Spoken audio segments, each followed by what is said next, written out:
Well, it is 4:30, and I know that we've got a few people that have some conflicts, and we also have people that roll in anywhere between now and later. So I'm gonna go ahead and with Bill and Joy, who's just joining us as permission, welcome everyone to the fourth of five Giants third grade network sessions. And we've got as always, we've got a packed agenda for the evening. So I'm just going to turn it over to Phil, Lindsay, and Joy to get us going. So welcome everybody, and Phil, Lindsay, and Joy, it is your show. Thanks, Dave. Well, again, we appreciate you being here with us. We know this is a busy, busy time of year, and it gets harder and harder to do these after-school sessions. So we appreciate your engagement and your participation, especially on a sunny day. So we're just going to start off with just a really quick, a little quick opportunity to check in with each other and chat. The question we have for you is, what is your favorite part about spring?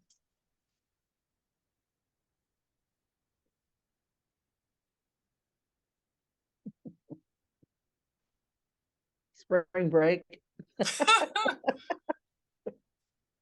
Sunshine. I agree. Sunshine, and lately I haven't seen any robins. Some people I know have seen robins in our house. It's not spring for you until you see a robin. So I've yet to have spring arrive, but I can hear them. So I like the songbirds are singing now, and it's nice to hear them. But so far I've only seen chickadees and cardinals. So I'm still waiting to see the robins, but I can hear them. Nice. We usually do a spring break trip, and I like the anticipation of going on a trip. It's really fun to be there too, but I always like that couple weeks before when you're just so excited to go that we're almost there. Do you have a place you normally visit, or do you go a different place every year? We go a different place every year, and we just decided we're going to go to New Orleans this year. So, Oh, and I've nice. never been there, so I'm pretty excited. Yeah. It'll definitely be warm down there. And the food. Oh. My favorite part about spring, this is strange, but I love the smell of dirt. Like once you get outside and you start kind of digging around to see if anything's growing, and it just smells like soil, and that is one of my most favorite smells. Me too. I love that too. Especially when it rains in the spring and you get that smell. Yes. Oh, I love that. Bill or Dave, do you want to share? For me, I bought an e-bike last year so that I could bike to work when the weather is nice. And I did it a couple of times last year because of when it came in. I did it most of the fall.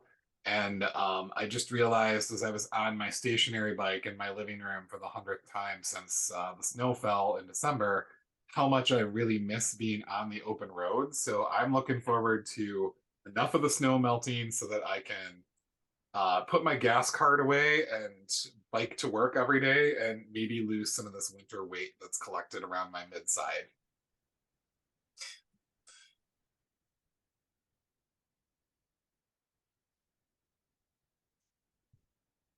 Phil, do you want to share? Oh, we saw a robin on our way to feed the swan over in a pond about a half mile from home. Lucky ducky.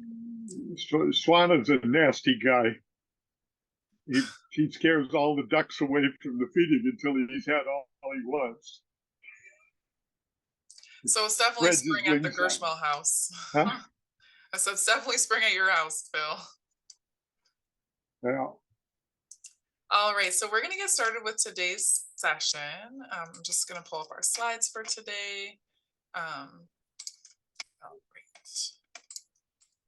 So our agenda for today is to start with a little bit of networking. And there's a small group of us so we can all kind of do this together, where we are going to kind of share out some of the things that we're finding success with, any tips that you've uncovered as you've been working through the units, and then maybe even share a little bit around your pacing.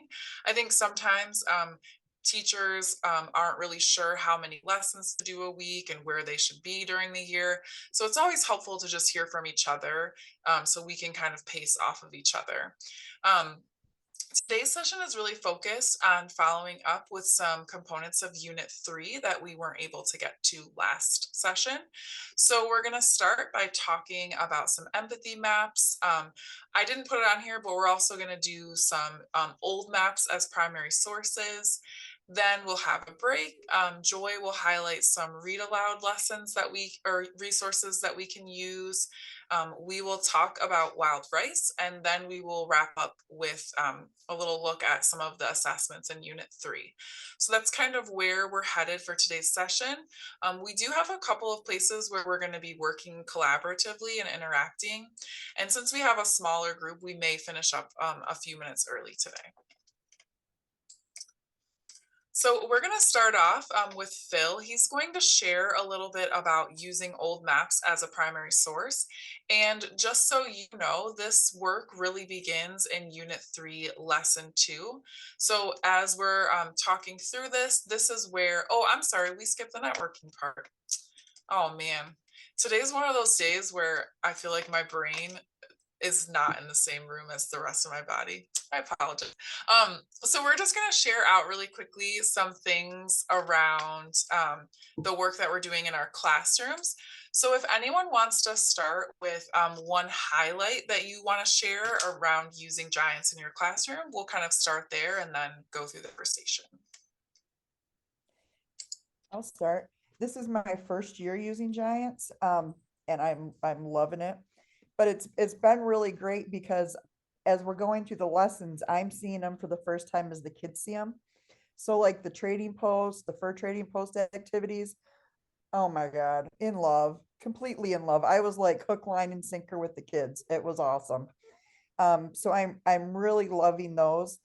That would be my favorite thing, as some of the activities are just so engaging, and the book is put together with so many interactives. We are really loving that. Awesome. Thank you for sharing.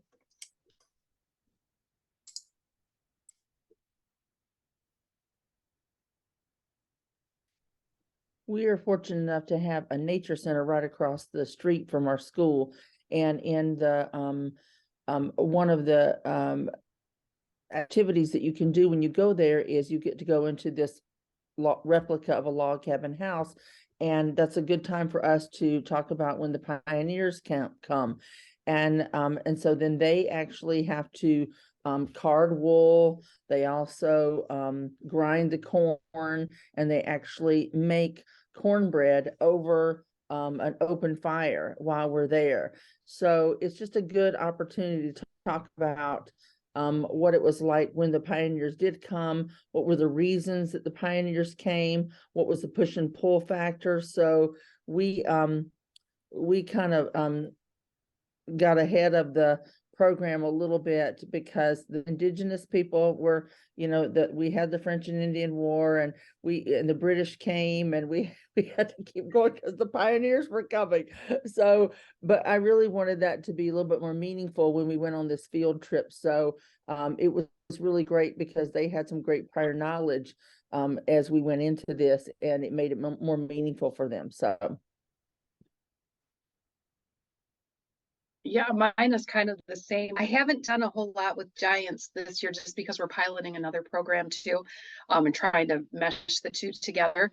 But we have a field trip coming up next week to Charlton Park, which is an old, like 1900 village that we're gonna make some soup, and a little bit later on from pioneers, but kind of, yeah, that same thing. So making soup and making candles, and going to visiting an old schoolhouse, things like that. So I did want to be ready for that as well.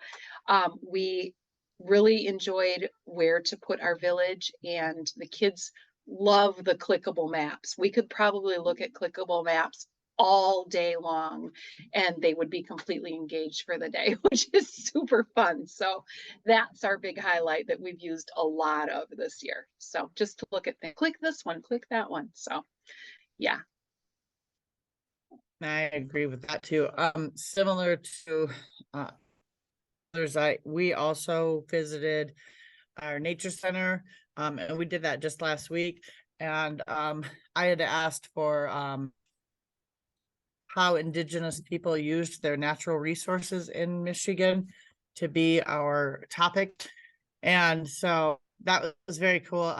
Part of it is fun because the activities were really cool that the nature center set up, but as the teacher, it's also fun because like the kids like know all the answers. And so, that's always kind of fun when, you know, they go into it knowing everything. I did want to strangle one student. We never say Indians ever.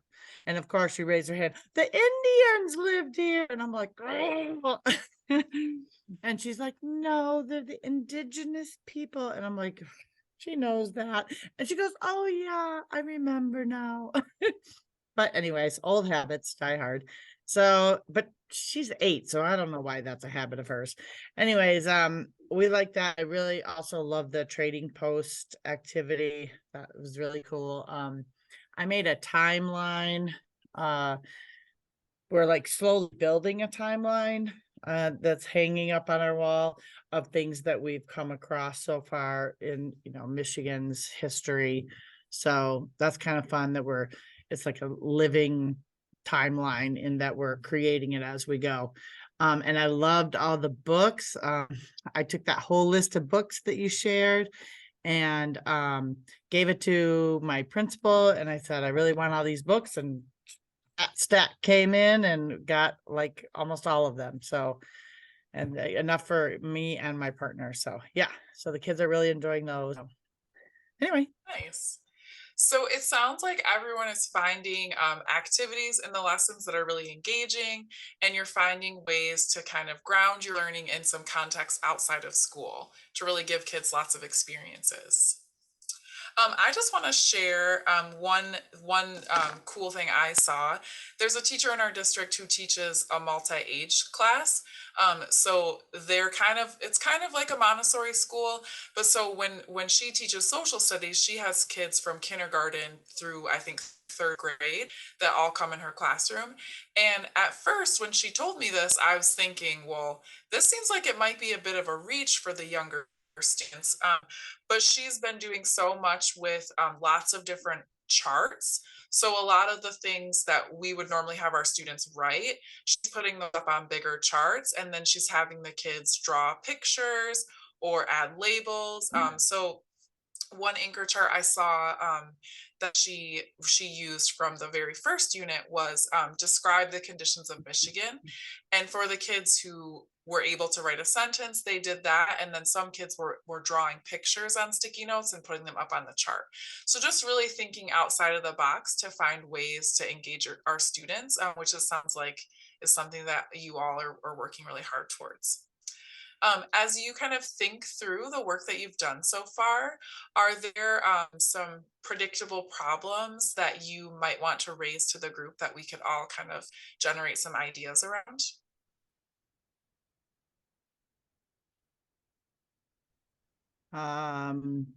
Well, my current issue, it's not really Giants' fault, is just the crush that is this time of year. We have a publishing day coming up, and we've had 9 snow days in my school district.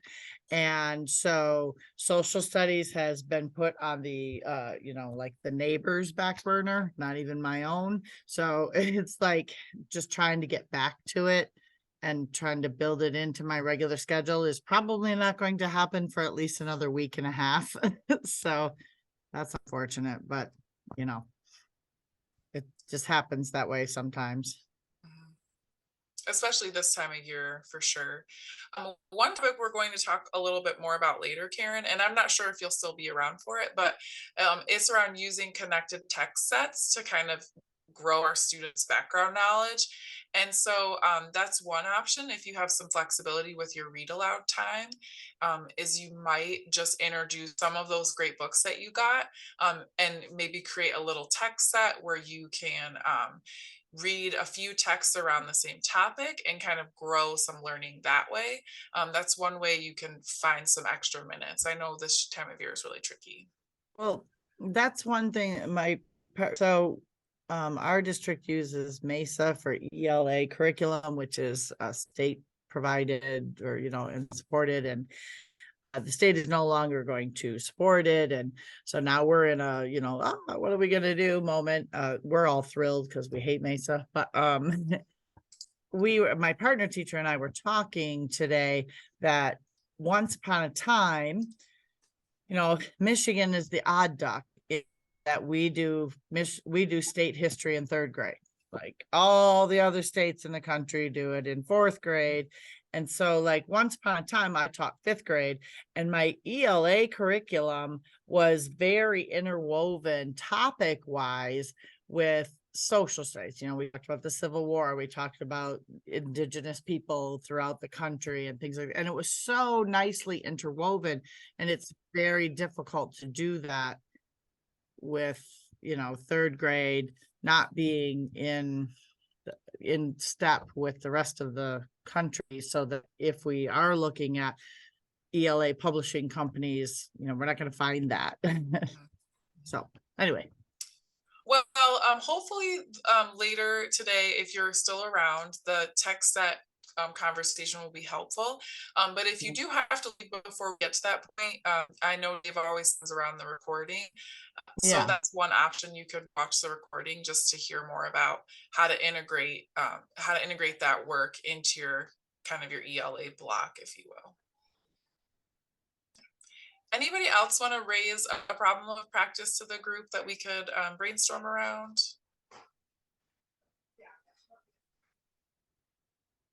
Dave? Sorry, I got that other monitor working and then it stopped and I lost all my windows, so I found it again. I think the big thing that always comes up when I'm working with teachers on implementing Giants and other things at the elementary level is always that idea of pacing. What can be cut, what should not be cut under any circumstances. Like, I always tried when I was teaching to have more in an hour than I could get through with my kids, so we don't end up with those awkward moments where it's like, oh, yeah, I'm done and we still have 30 minutes left. So I was always trying to pack my days, but in terms of, when we do some of these, being able to say like, hey, this is one of these things that's like non-negotiable, like this is the meat and potatoes of this unit. Don't skip this, whatever you do. If you have to pick up more time later, here are some avenues for that. So that's just something that always comes up when I'm rolling out Giants myself personally to groups of teachers that I kind of wanted to pose, since we've got, the experts in the room. So Dave, that's a really great question. And we have a little tool that might help teachers with that. Let me see if I can do this right. Okay, so if you go in the 3rd grade folder, this is the main resource folder. There's this document near the bottom. It's called 3rd grade units at a glance. And when you open this shows all of the units across the year. And it has the compelling question at the top, and then the supporting questions are listed for each lesson. So this kind of gives you a big picture overview of all of the questions and the lessons that you'll be teaching. And then things that are listed in the box, these are the activities. So as you kind of skim through and you're looking at the different activities that you're going to be teaching across a unit, you might notice that there are here's a typo. You might notice that there are some places where there's overlap. So if you are noticing overlap, you might just look through those resources and think about which activity would better suit your class. And then another word of advice would be to really think about what kids need in order to answer this supporting question.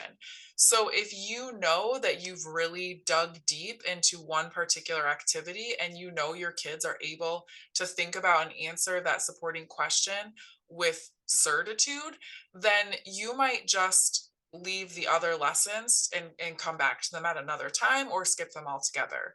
I can't for certain say, yes, skip lesson 3 activity 2, because I think it's important that you use your teacher judgment, you know your students best. But this document will really help you picture kind of where you're going and how the activities kind of layer onto each other so that you can use your discretion and kind of fit the pace, make the pacing fit your needs.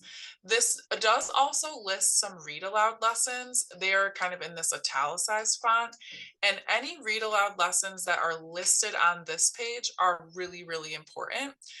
They're part of the lesson. So a lot of the read aloud resources that we'll provide for you are kind of options or supplements. But if it's listed on this document, then it's kind of a must have. So for example, the Birchbark House, there are some excerpts that are part of that lesson. So you would need to have that text to complete that lesson. So does that kind of answer Dave's question, give some information around that? Would you ladies mind sharing about how many lessons you're able to do in a week or in a month, just so we can kind of see how your pacing is going? My pacing is different because I teach 3rd through 5th social studies and science. So right now, I'm in unit 3, getting close to the end of unit 3 for the 3rd, 4th, and the 5th graders. But I'm getting worried about the 5th graders because there's more units that I got to hustle through. So that's kind of where I'm at. And so you're teaching it every day then, Shannon? Yes, I get an hour every day for it. Okay. So yeah, so I'm, other than when I'm teaching a unit of science, but we only have 3 science units. So I do have more social studies than science. So they're getting more of that.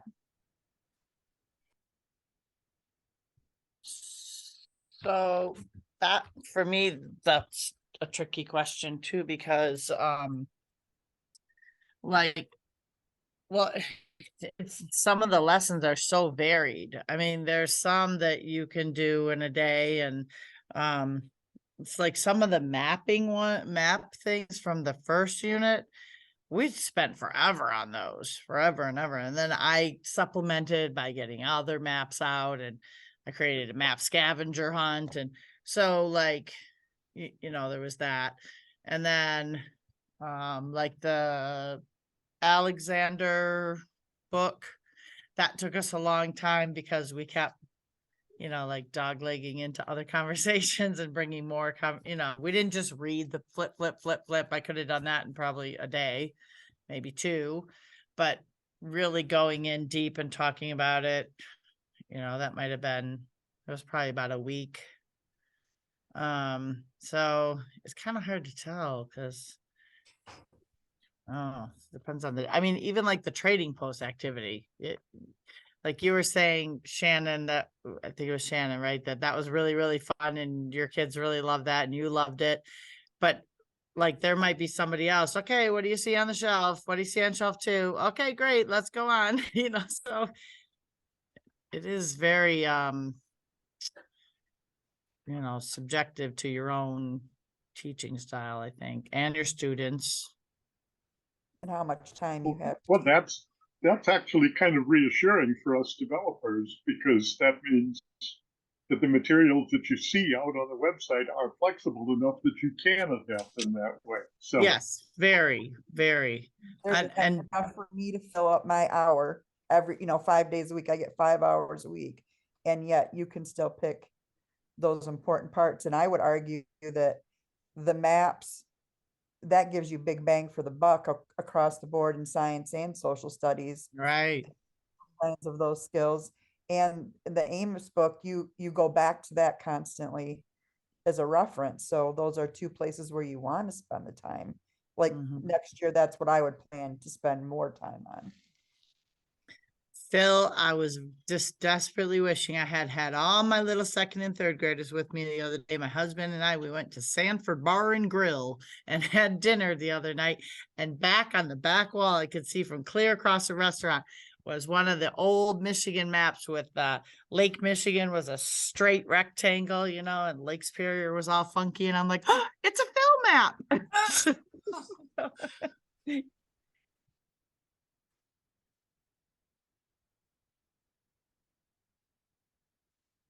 All right, well, thanks for sharing that, ladies. I know it is kind of tricky when, especially like you were saying, Karen, when there's all these interruptions this time of year, but it's helpful to hear some of that feedback around pacing for us as we kind of plan these sessions and plan our work for you.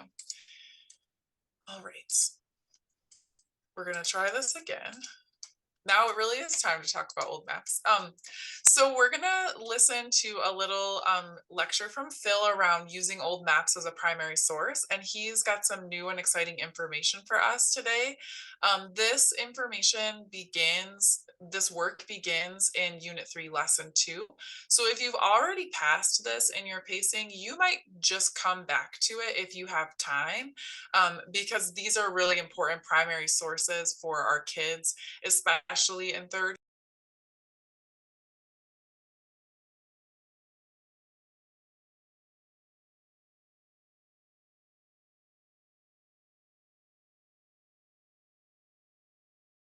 Any I do questions want to say before we one get thing, started? and I know going through this, if you see links, we will have links from time to time that get knocked off, or links is being revised, or a link is just not working. Please shoot us an email, because you know, as you're going through it on a regular basis, I think that's helpful. I've come across that myself, and I'm like, what happened to this? This was here the last time. And so sometimes there's just technical issues. So always let us know if that happens also, because we want to make sure that we remedy that and get that corrected.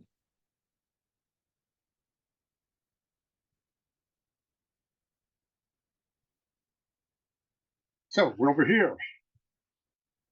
Historic maps. I put the label on here to say there are primary sources that have different perspective. One of the real advantages about this time of the year is that they don't have a whole lot of text to read on them. And yet the text that they do have is worthwhile from an ELA point of view. And we'll talk about that a little bit later on. The main map in this section is a map from 1755 by a French cartographer. But we've got a map that's about 80 years earlier, and I like this one because it shows only 3 Great Lakes. It gives you the idea that people were slowly learning more about the continent. And then when we get to section 4, we've got another map that has the southern part of Michigan accurately surveyed to the nearest mile, and the northern part is still kind of iffy, like somebody was just guessing what things looked like up there.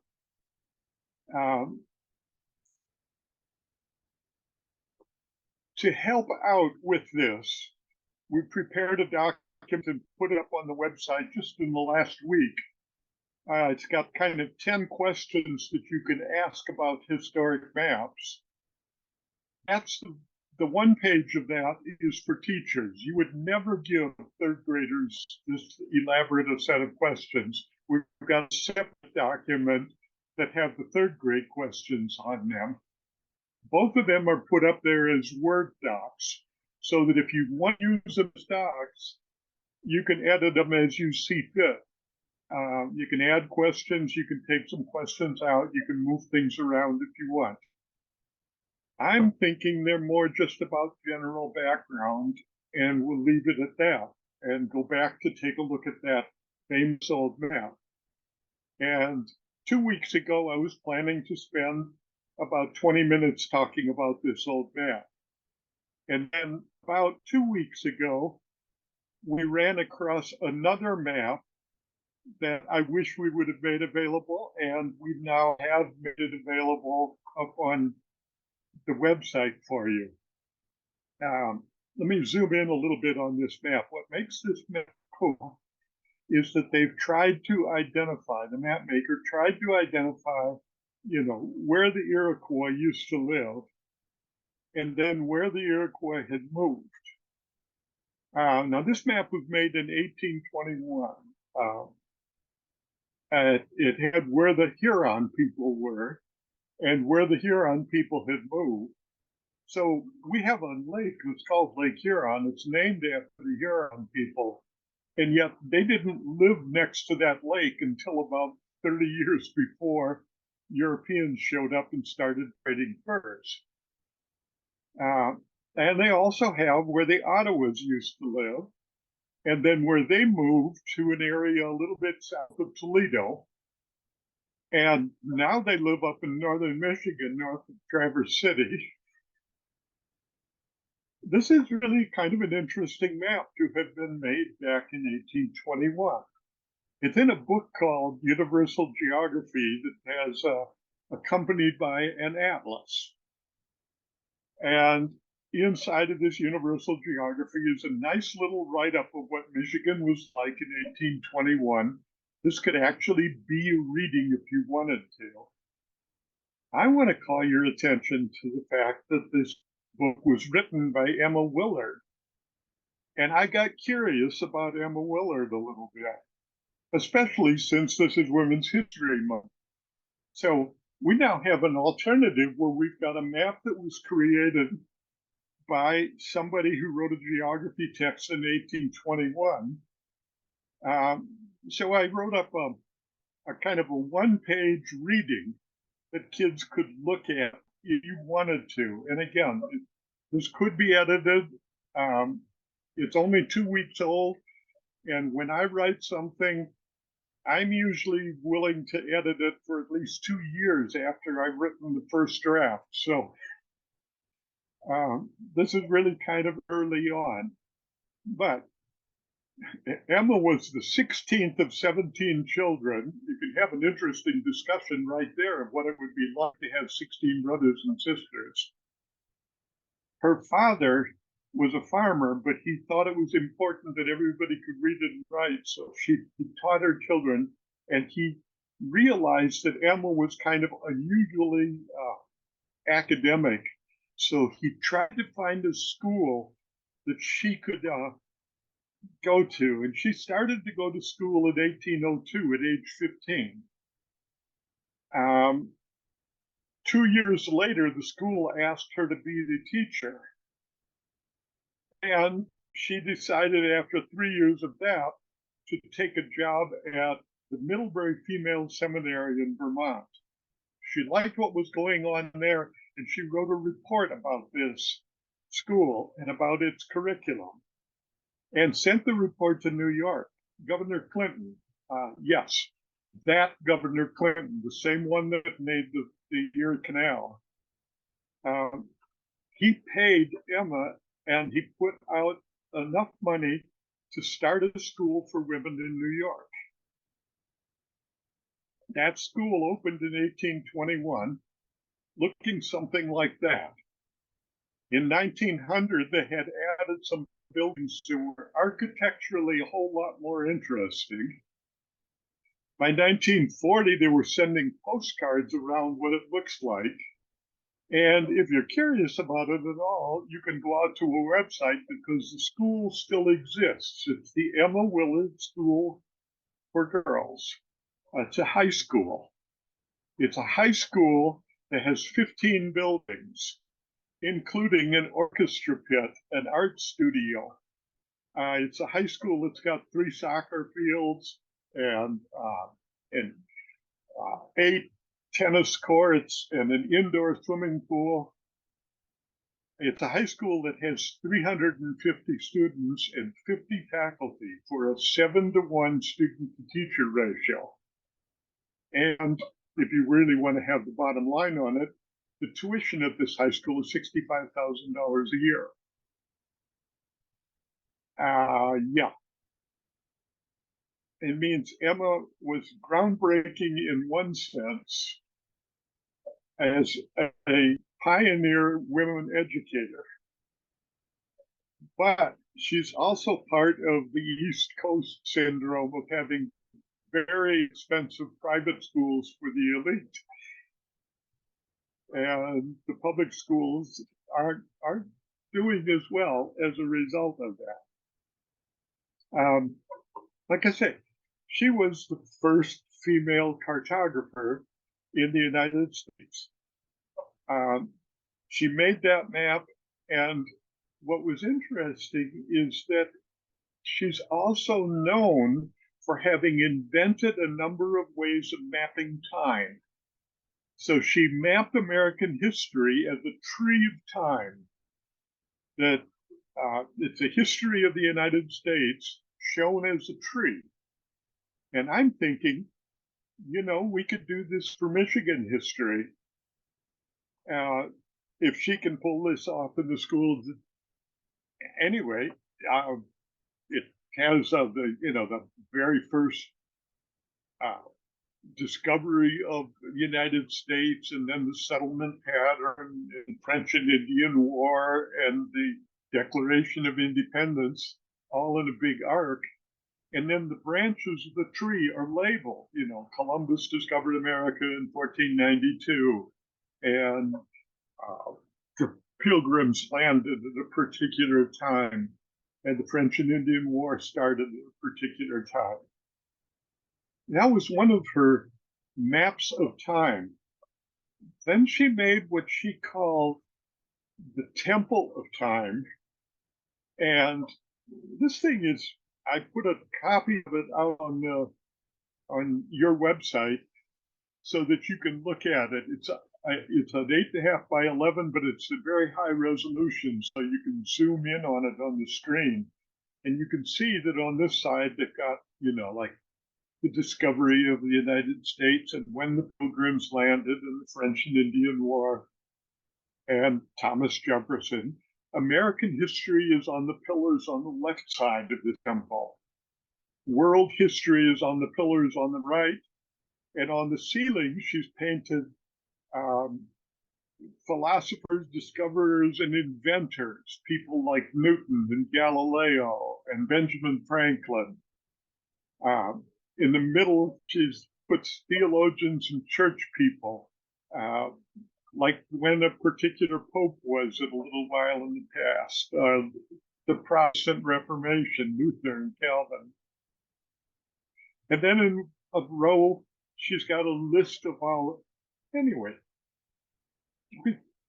poets and writers and artists, from Dante and Chaucer through Shakespeare.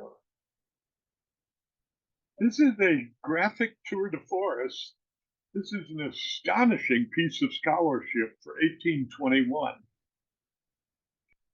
And I was thinking, how might we be able to translate this idea into third grade as a way that we might look at Michigan history? So for the next 2 minutes, I'm going to show you 2 alternative possibilities.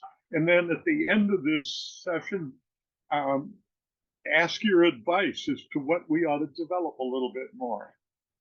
So it is possible to draw a small rectangle and put a bigger rectangle around it, and then a couple diagonal lines like that, and then just a box and a little bit smaller box and a little bit smaller, and add a few more to that. Put some over on the side here, add a roof over the top. And I was drawing this in PowerPoint. It took all of 10 minutes. And you could have a way for you to review what we've done so far in this class, that the kids could write September, October, November, December, January, and then on that pillar there, write what they remember from what we were doing way back then. And of course, they're not going to be able to remember it attached to the individual months, but if you just ask for them to remember things that they've done, and then you tell them, write that under October, or write that under November, it might be a way to do a quick and dirty summary. And then about 2 o'clock this afternoon, we managed to get back from some errands a little bit faster, and I sketched out the hallway of time, which is basically drawing what the year might have been or what this week might have been. And you could have this be Monday, Tuesday, Wednesday, Thursday, Friday. The idea is you walk down this hallway and then you look back to see what you did. And the things you did a long time ago are far away, and the things you did more recently are a little bit closer. And it might be a device that we could use to summarize either what we did this week or what we did this month or what we did this year so far. Or kids could just do their own hallway of time of what their life was like or what they did last summer. It's a kind of a graphic organizer device to slip into a part of the year when we often get pushed into doing a lot of stuff with numbers or text. And like I said, I'm going to ask at the end whether this is worth pursuing any further. For right now, let's just say these were devices that were invented by a person, the first female cartographer, the first female map maker in the United States, who also did a really cool historical map about the early indigenous people of North America, where they lived and where they moved.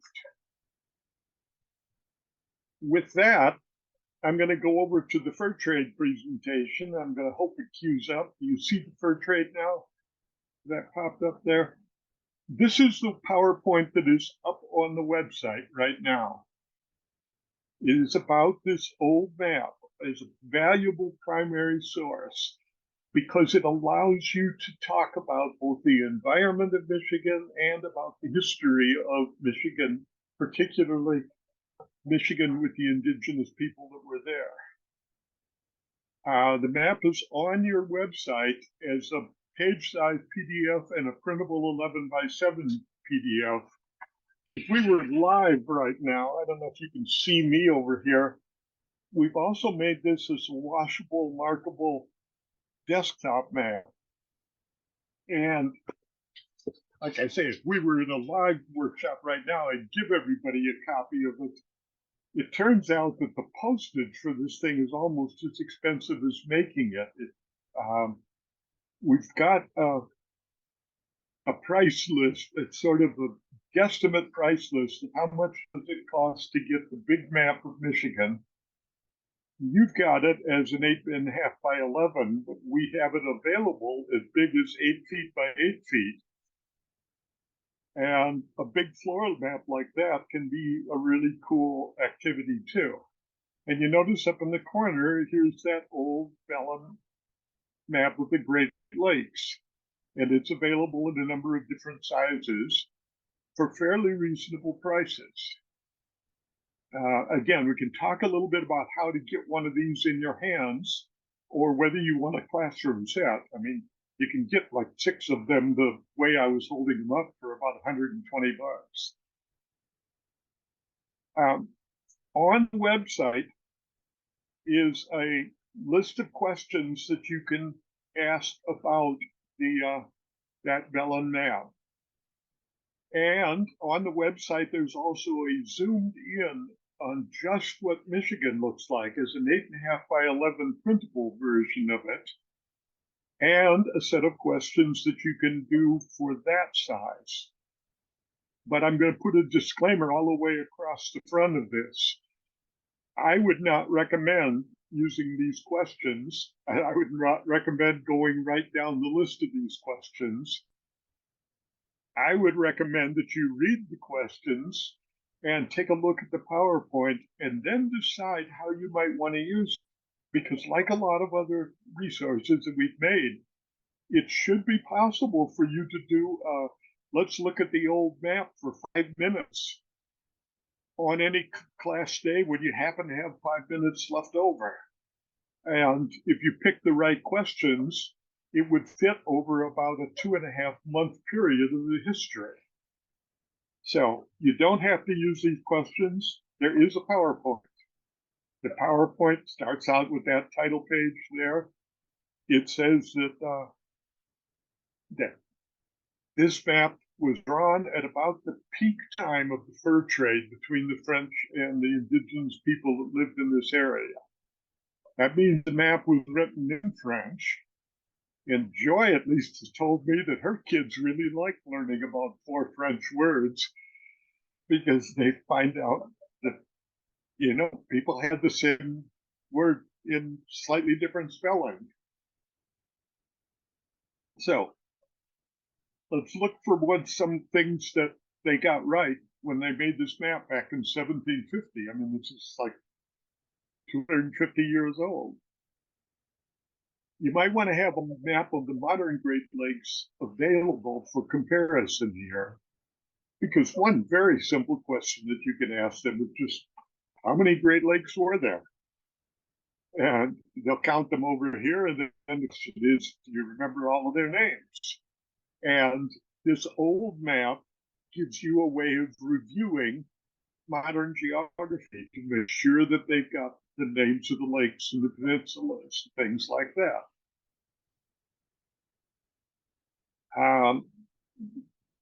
Once you've looked at the lakes, it doesn't take more than about another 10 seconds to say, what's the French word for lake? And they can look out there and they picked up one of these French words. Now we're going to give them another French word here. Well, no, let's look for Michigan first. This allows you to talk about which lakes are on each side of which peninsula as a way of reviewing it without it actually seeming like a review. And you identify where Michigan is. Now, Michigan's got a weird shaped one here, which lets you talk a little bit about technology at the time. That like this map was made when the only way people had to get around was by canoes. And it actually shows the rivers very accurately. And it shows the portages between the rivers, towns that are named Portage, which me living in Kalamazoo is obviously something that I would make part of my lesson. But I live in Kalamazoo. Portage is important for me. I don't live up in Traverse City, but you might want to emphasize the lakes a little bit more there, and so on. They didn't have good surveys. They didn't have airplanes. They didn't have satellites. They had canoes and paddles.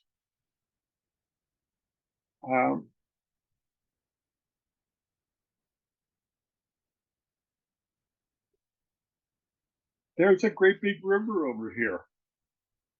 And we can talk a little bit about the connections between that river and where it would go, and have them go look at another map and find out where it goes. It is named on the map. And then we get to this question about territory. And you could tell them that there's a word that comes from the same old word that our word patriot comes from. And tell them, look for a word that sounds like pay. And they will look around and they'll find that this map used this word to identify the territory occupied by different groups of indigenous people. And it's a French word that means land or country, comes from the same word as our word patriot. And there's a lot of these around there.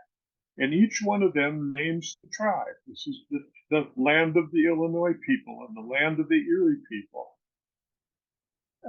There's 2 more of them hiding around here.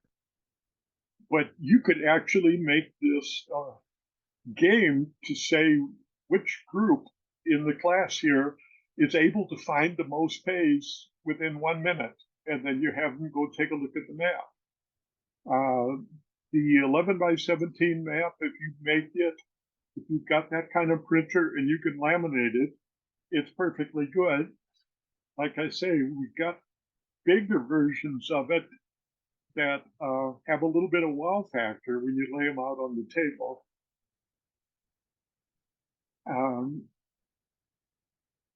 I find that this interesting because when they do find the 2 more that are not named on here.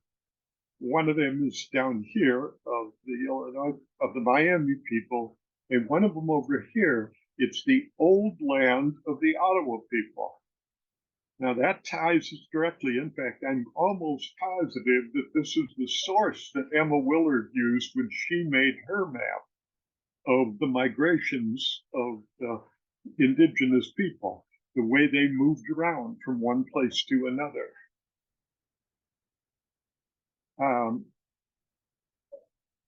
As a way of reviewing names of lakes again, you can say, what two lakes were named after the people that lived near them? And that these are the land of the Hurons and the land of the Eries, and then Lake Erie and Lake Huron.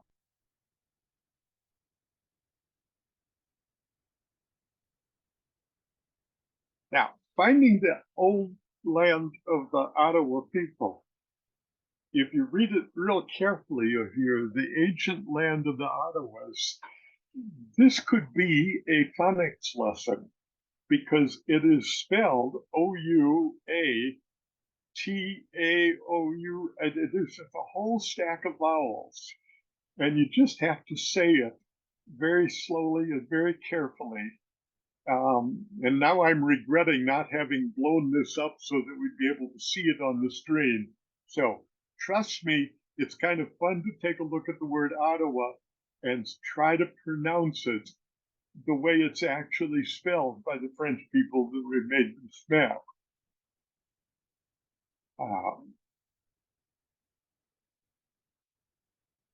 So there's the ancient land of the Ottawas over there.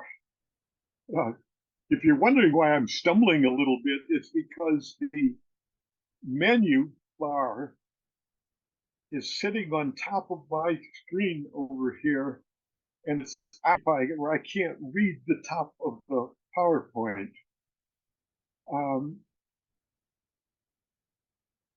I'm going to put on here a little disclaimer over here that just says you don't have to use the PowerPoint either, or you can use individual frames of it. But I think one of the most effective ways is just to put the map down in front of the students and say, what do you see? And then guide the discussion from what they see. They've been doing enough with maps so far that they've got a lot of the basic skills down about what's next to something and what's between something and what's far from something and close to something and north of something. They've got a lot of those basic skills. They've been doing this, since September. Just opening it up. What do you see on this map? And then follow that up with the discussion and let the discussion go where it wants to go. And then if you want to break that up so that you do it over several days, you can say, what do you see that's related to lakes? What do you see that's related to rivers? What do you see that's related to hills? What do you see that's related to, and then give them a couple of words like Portage or Hayes, and so on. The answers can be extremely useful, particularly in February and March, as a kind of formative evaluation. It's like, what have they gotten so far? And what do they need to get by the time we get toward the end of the year? So an old map has a very definite role in just testing map skills like that, just seeing where people are. So with that, I'm back over to the fur trade presentation. I want to call your attention to the fact that on the website, there's also a PowerPoint about another old map done by Lahontan in 1703. But I'm also looking at the clock over there, and I'm seeing that it's about 22 minutes after, and I'm supposed to stop at 25 after. So I better stop right now and ask my question. Is it worth us working a little harder to make a little bit better graphics than what I was able to slap together in 20 minutes this afternoon? Can you use something like the Hallway of Time or the or the tree of time in the classroom there? Is this a useful tool that you might want to try out, or invent a different way to do it? I'm interested in it. I like this usage of it, but I can also see other uses of it as well. Well, for one, you could use it in any subject. Two, what about like, everything we're doing so much with social emotional learning? What about if, something you were grateful for in September, something you were grateful for in October, and funny memories that happened during the school year, you could keep track of something like that way as well. Any kind of memories that you want the kids to go back and remember from a few months ago. So yeah, I think that's kind of awesome. And like I say, this is invented by Emma Willard back in 1821. And a bunch of really serious cartographers have tried to find out who she might have copied it from, and they've pretty well decided that nothing like this existed before that. That she was thinking this up. She had broken down so that American history was on the left wall, world history, famous people on the top, and important events down at the bottom. So you could do the same thing that you just suggested. You could say, facts about Michigan go on the left-hand side, and facts about indigenous people can go on the right-hand side. That lets you talk about it. When somebody raises a fact, you can ask, what category does that fit in? And now it becomes a lesson in applied logic or classification. And yeah, I agree with you.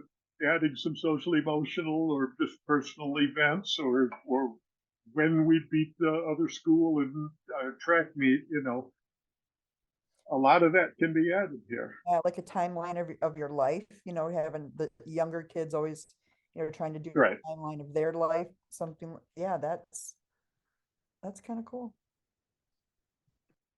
So, in any case, like I say, the map was called to my attention about 3.5 weeks ago. I was able to take a serious look at it about 2 weeks ago. I had a big Zoom with a whole bunch of teachers on the first day of the ice storm, and I managed to get 2/3 of the way through my presentation. I was right up with the second last example and about to start the conclusion, and the power went out for the next 46 hours. So they got 2/3 of a webinar.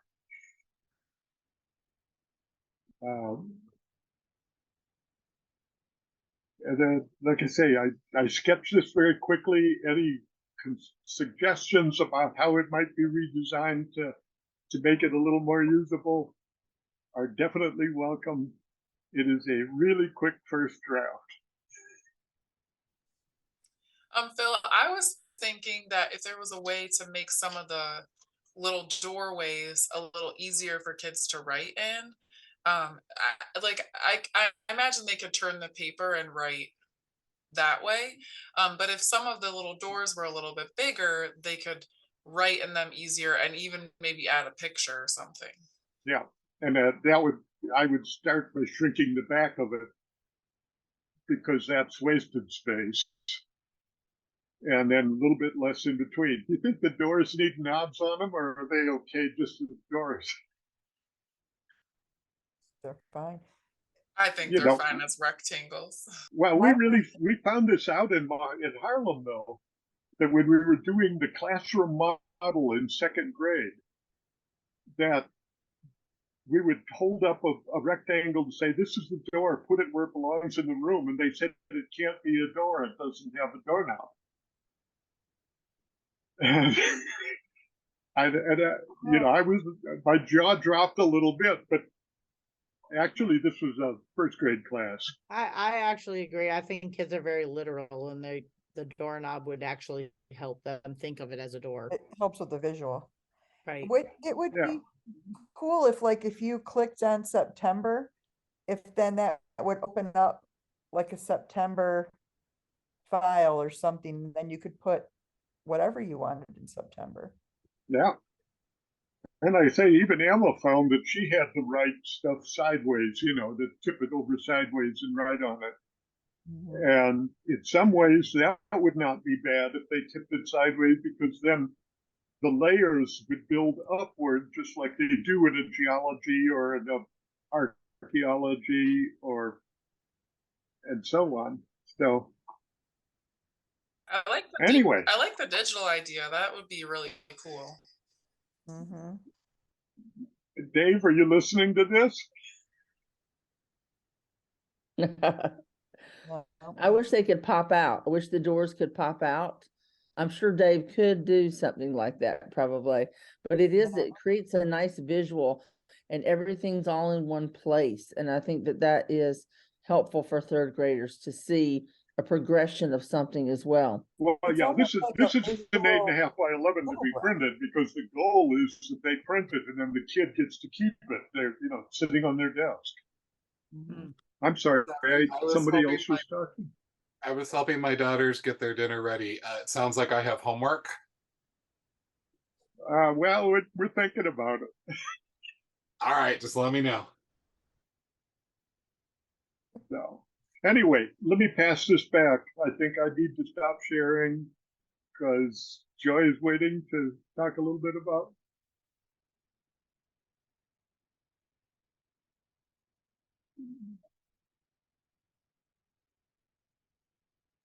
Joy, you're on mute.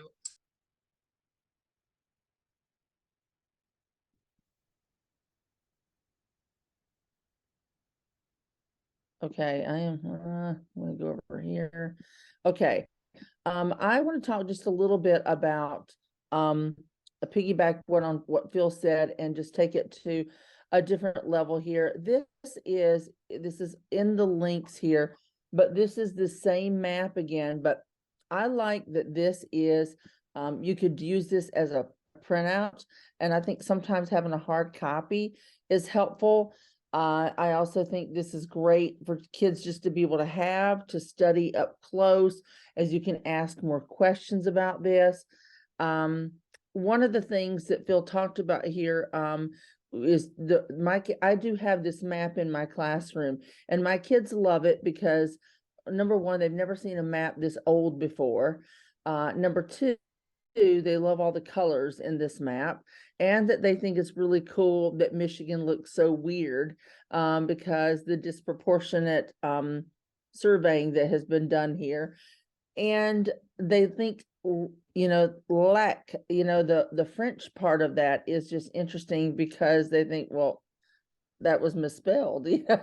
But I also think this is a good time. This is a good opportunity to talk about like other places, like we talk about in Scotland, the lakes are Loch, Loch, I mean, we talk about the Loch Ness monster lives, and so it's a good way just to talk about how this is around the world as well. But this just takes this last time we did the trading post and we basically did a picture, and we were like, okay, let's just talk about this trading post. What are some things that you might see in the trading post? But now we're digging a little bit deeper about choosing a location for a trading post. Now, this is just the first little snippet of it.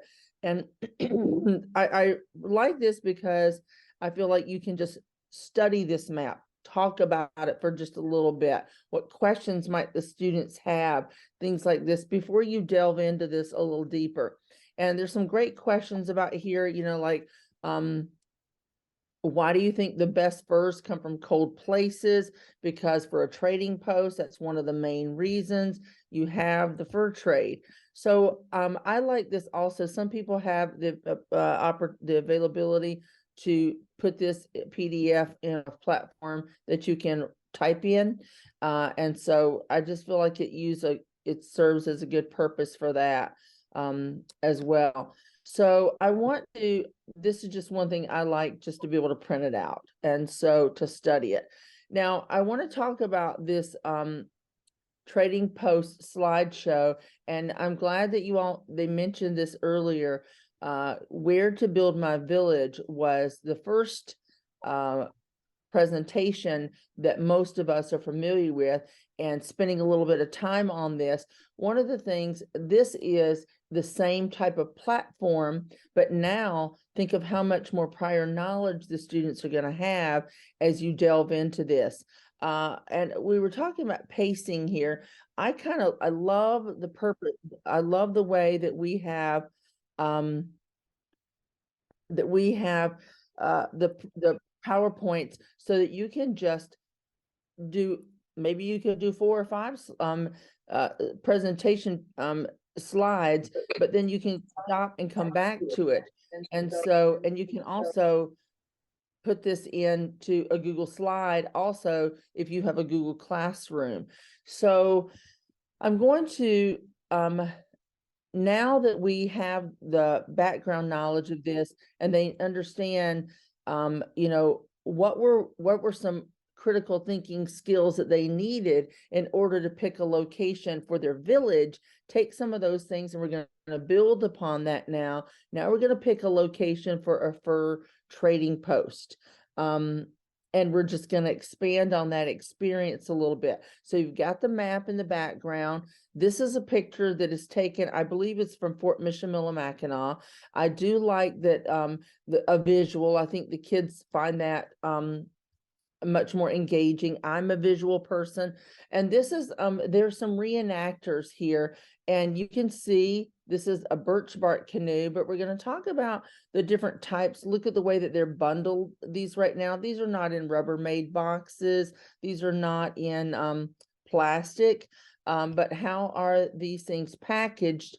And these are the furs that would be in the fur trade. So why was the location near water, why was that important for the fur trade? And we've talked about that a little bit more, about just the transportation piece of it, how you needed to have a waterway to be able to move things to and from.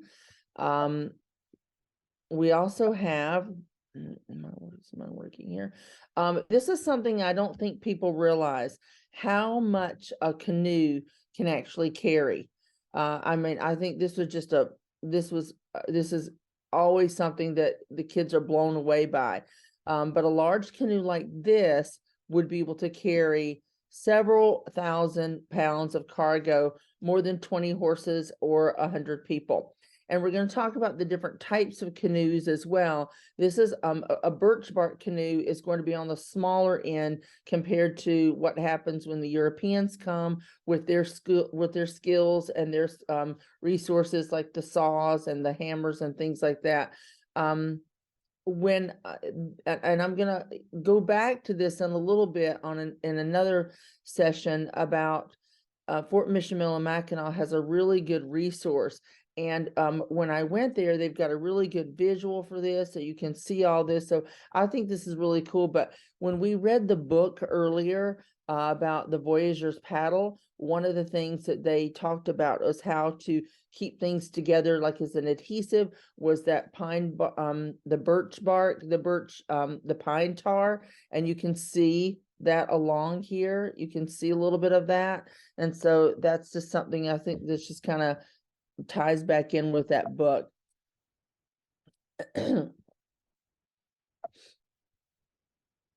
then this is, you can see from this picture, canoes were used a long time ago as well, but at the same time, how much you're going to see the progression of change in the canoes and how that also impacted the French fur trade. So you can see they also needed the water source as a way to transportation. This is something I think the kids always enjoy, just the different sizes of the canoes, where they were made, and the different craftsmanship that took place here, and how much you could actually store in here to be able to trade, because obviously you made more money and the bigger animals that you harvested, you had the pelts were bigger, they were heavier, and so you wanted to be able to make more money from that, and so how you transported them made a difference. So the bigger you could transport them. So you can see this is just an Indian canoe, a North canoe, and a Montreal canoe, because Montreal was a big trading post, and you can just focus just on Montreal alone and talk about why was it such an important trading post. If you look at a map of just Montreal, what would have been a draw there? What would have been a pull factor for that to be a good trading post? When you think of a good trading post, you want to have good transportation. You want to have safety. That's something else. You want to have something to be able to trade. So you have to have something in that region. So that's just another piece of that there. And I just like the visual. I love this because it includes some math as well. And we've been talking about measurement in 3rd grade, and that is one of the standards. And so also just the capacity piece of it as well.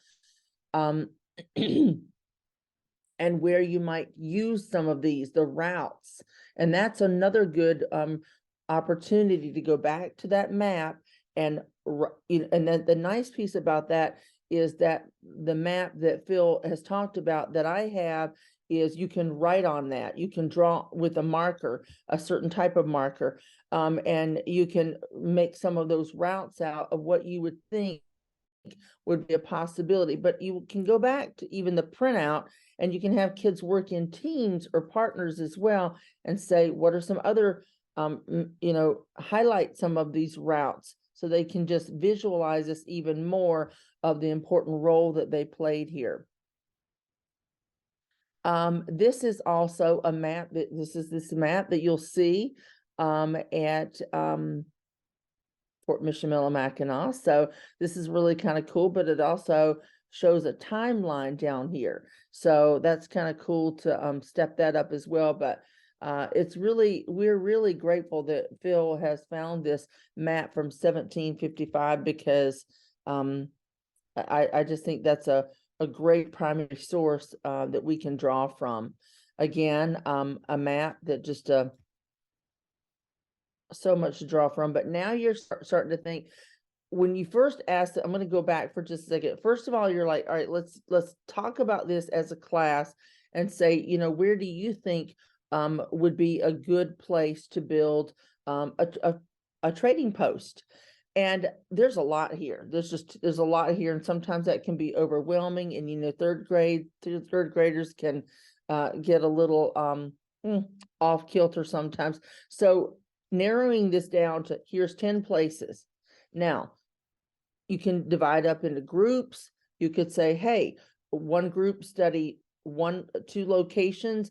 Out of those 2 locations, which one do you think would be the best one and why? They need to be able to give you some reasons, and some reasons not to have a trading post here as well. That critical piece, thinking piece, is important as to why you might eliminate one of these reasons. You can do this as a whole group discussion as well. You might want to do that to start off and then divide them up, or not at all.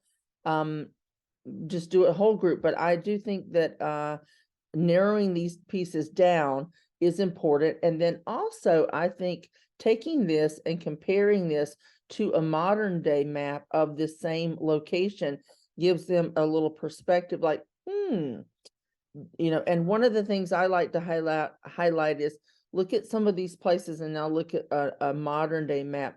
What are some large cities that are in the same location of some of these?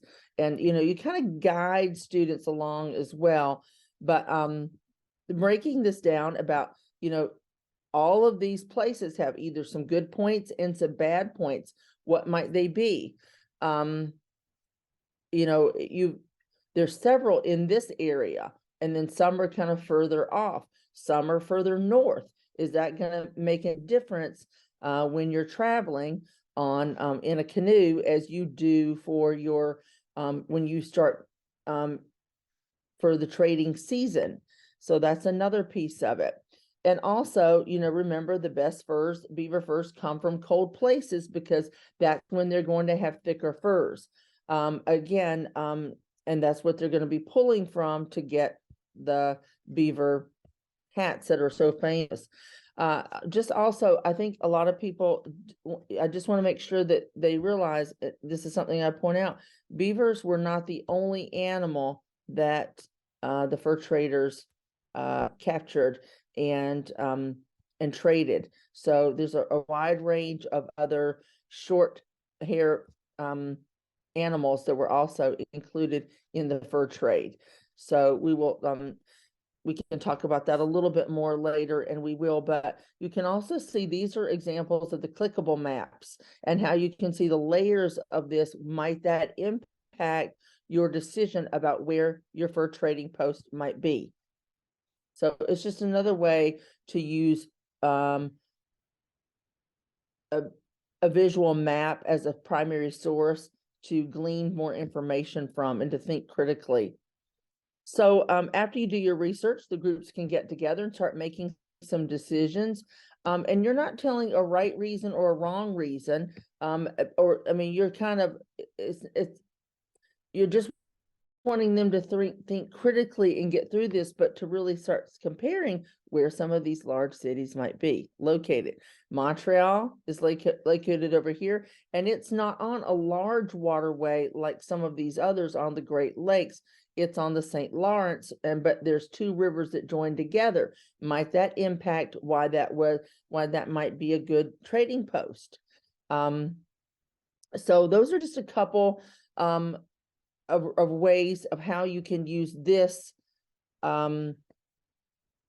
this website and this PowerPoint. And I think a lot of times we have so many things interactives in this, but I also feel like that we don't always get to it, and it gets a little overwhelming. So we just wanted to take this and break this down, especially after you'd already seen the first one, Where to Build My Village. I also want to go back to, this is Fort Mission Minnillo-Mackinac has a reader's theater that they've included here, and that's a great way to just integrate a literary resource. And it also is unique. And with this, I'm just going to highlight a couple pieces of this. This is the Reader's Theater, and I think this is a great opportunity to talk about just the layout of a play, the scenes, what are some, who is the talking people here? And you can talk about vocabulary here. They've done a really good job of laying this out, and you can, I just love that they've included a variety of things, but they've included two different tribes here. We have the Ojibwe, the Odawa, but we also have the Lakota, and that's another opportunity to look at a map and find out where would the Lakota people live, and how did they have, how the Lakota would be like Dakotas, and like how would they have gotten from the South Dakota region to Fort Mission Minnillo-Mackinac in order to be able to do some trading or to be able to go to Montreal. And they talk about the setting, and some of those things were really, really good as well. And there's some, the different scenes. And then even beyond this, you can see the exchange rates and why the exchange rates might differ depending on location, just like today. And it tells you this a little bit too. The further west you traded, maybe they're higher prices since it was harder and longer to get there. And, when I want to say when I was 16, gas was 75 cents. And it's not that way anymore. But that is, times have changed, places have changed, things like that. And so you kind of compare it to the exchange rate, and you might find this, the fur trade is going to be different according to the location. So I just thought this was a really good resource to use as well, and something different from a book, easy to print out, easy to do as a class. There's some other pieces of this too, some guiding questions, talking about sequential order, and then some vocabulary words. And I'm just going to tell you, Sagamity is hominy or like Indian corn with grease. I thought that was kind of interesting. That was something that was part of the trade here. So also just when you are doing an exchange, noticing that there's two types of kettles. Why would you need a knife? What would be the purpose of that? Bales and blankets, bars of lead, stockings, all those things. And you can even talk about those. What would you need those for? The lead, bars of lead, the beads.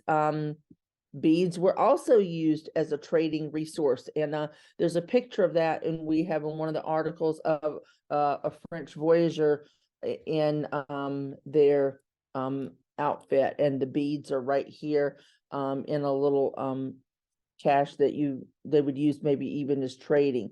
A raccoon pelt, a muskrat pelt, also the other ones besides just the beaver. So just lots of different things. I thought this was a really good resource, and I wanted just to include this. And then one more, and I'm going to be done here. But this is if you wanted to also take some of these different roles and do a trading post essay sample. I know in third grade right now we were doing, a persuasive essay. Once they gather all their research, these are just some samples, some prompts about what could you do to, why you think this place, this spot would be the place that I think that we should build a trading post, and give two solid reasons to back up why you think this. So anyway, our time is getting, I want to stop there, and I'm going to see if anybody has any questions or anything.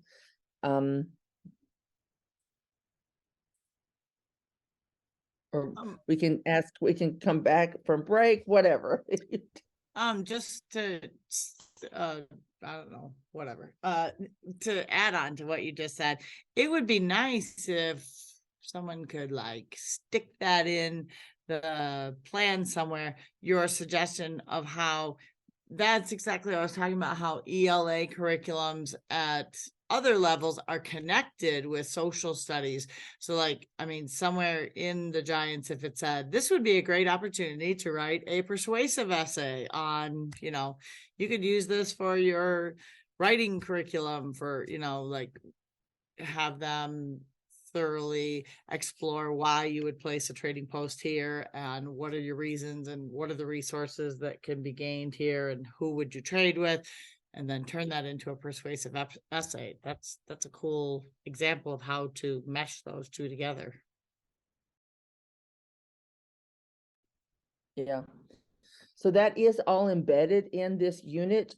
It's, but sometimes it just gets a little overwhelming of where that might be located. So you'll have all this as a resource as well when you leave as well. But yeah, I always try. I am always looking for literary resources to be able to add to the purpose of the lesson. So thanks, guys.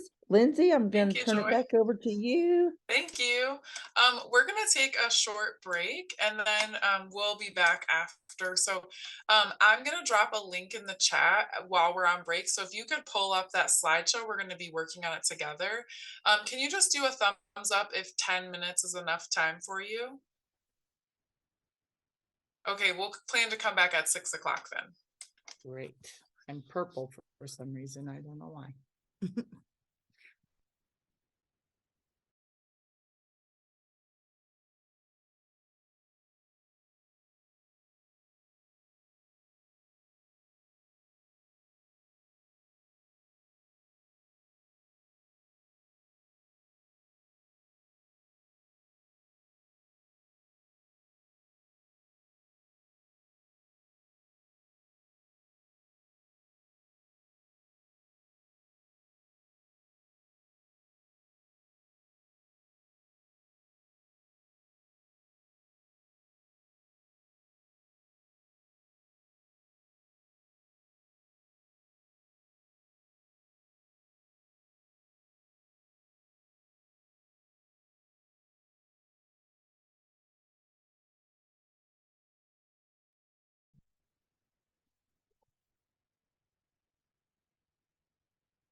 All right, we're gonna go ahead and get started. I'm gonna assume most of you are back. I can't see your videos, so if you're not, hopefully you can jump right in when you come back.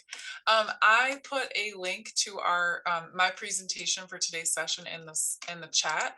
So if you could go ahead and pull that up, we're gonna do some work together in just a minute. We'll be working on slide 8. So if you could pull that up and then scroll down to slide 8, that's where we'll be working.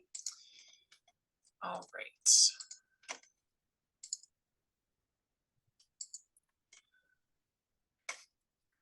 So one of the activities in Unit 3 is around empathy maps. And you might be familiar with this activity from other areas of instruction. This is a big activity in the 4th grade units, and they actually use the empathy map activity really early on in the year. So we included an empathy map activity to kind of make a bridge between the third grade work and the 4th grade work. It's also a really great activity to help kids analyze different perspectives, which we know is a really important skill for social studies and for life. So empathy maps typically begin with a question or a statement to kind of spark some thinking for our kids. And again, it supports them in really thinking through and analyzing different perspectives. So as you're planning your empathy map activities, you want to make sure you include an opportunity for kids to collaborate and work together. This is a great activity for group works or partnerships. They should be really discussing what they've been learning about the particular person or group, and really talking together about things they could add to their chart. And then this is a great opportunity for kids to bring in some creativity with some drawings or illustrations. As students are creating their empathy maps, they're going to be drawing on evidence from different resources across your learning. So they might use maps or articles, they might reference My Open Book, or if they're using social studies journals. So you really want to encourage them to ground their thinking and their work in evidence. And then one thing I noticed when I looked for empathy map examples is that there's a lot of times different categories, and you can kind of change the categories, but they all really focus on actions and feelings. Because again, we're really hoping to help support our kids with thinking about different perspectives and really thinking about actions different groups of people might take based on their perspective. Here are a couple examples of some empathy maps. The digital one I just found on Google, and if you Google empathy maps and go to images, you can see a ton of different versions of these. Some are geared towards elementary, and then some are geared towards maybe social and emotional learning, but there's lots of examples out on Google. And then on the right-hand side, the hand-drawn one, that's actually an example in the 4th grade units where kids are taking on the perspective of different types of social scientists. So this is Ginger the geographer. And you can see that the categories kind of are similar across the different types of maps. We're going to take an opportunity to create an empathy map together that you can use as an example or a template with your students. So I, here in this link, I've included a digital template. Oh, whoops, I didn't want to go there. A digital template for you to use when you create empathy maps with kids. And I would highly encourage you to get out chart paper or butcher paper and have them actually draw and create these by hand. But in a pinch, there's a digital template that you can use, or you could also use the digital template as kind of just an example. And then I also linked an article that you could use to reference as we create an empathy map together. However, I think we probably have enough background knowledge where we could kind of just go without the resource for now. So if you are on slide 8, we're going to take a couple minutes here to just create an empathy map together. So I have 2 slides here. Slide 8 has the Voyageurs, and then slide 9 has an Ojibwe trader. So we're going to consider this question on slide 7. Should I travel to the new trading post to trade? So that's the question we're thinking about. So now we want to think, what might a Voyager think about this question? What might they feel? And what are some things that a Voyager might say or do if we were to ask them this question? I'm gonna assume that Joy, does it say you can't open the link, or does it say you can't open the slide?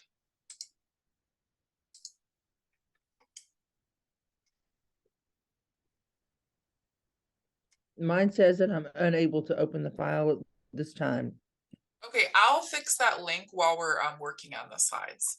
So if we could have maybe two people who want to choose slide 8 and write about a Voyager, and then one or two people choose slide 9, we can just really talk together and create a little empathy map example that we could use with our students.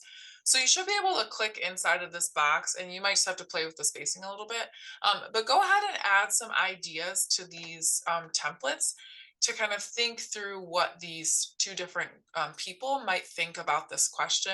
Should I travel to the new trading post? And then I'll work on that link while you guys are typing.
All right, let's take one more minute to just add some thinking to that slide.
All right, we're going to come back together. So go ahead and finish your sentence.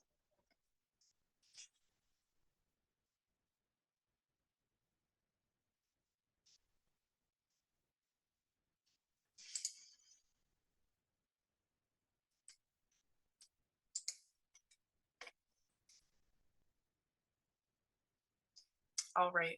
So let's do a quick share out. What were some things you were thinking about as you were working on adding some comments to those 2 slides?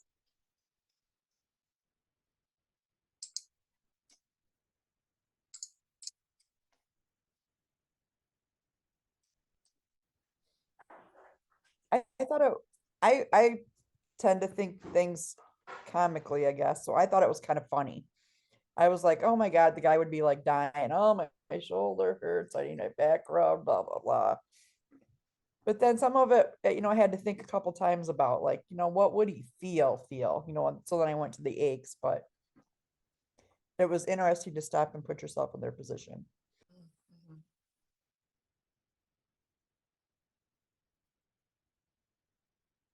What else? I didn't type, but I was thinking like the Voyagers would be excited that they're about to trade and, get their money so that they can buy new supplies, that they also are going to be able to take some time off and rest. And I wouldn't say with the kids, but probably drink and party and whatever else for the time being. So that was where I was thinking they'd be feeling. In the box, you could just write ka-ching, Yeah. use an emoji. Mhm. Any other ideas? I wrote some things, but I'm having a really hard time toggling between the 2 things, like between Zoom and what I wrote. Dang it. Oh, that's okay. I What wrote, were you thinking about while you were typing, Karen? well, for feeling, I said I really miss my family back home, and I really hope that I will be successful with this trade with this new tribe, and then also that I feel a little nervous because I heard some unnerving things about some of their customs. Hmm. Like it's a different tribe than he's used to trading with. I don't know. I was just making stuff up. Mhm. So as you were working through this, could you kind of envision how this might support students in kind of synthesizing their learning and then thinking about some situations through different lens? Yeah.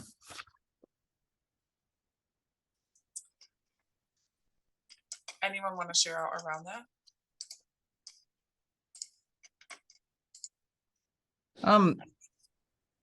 I think this is a great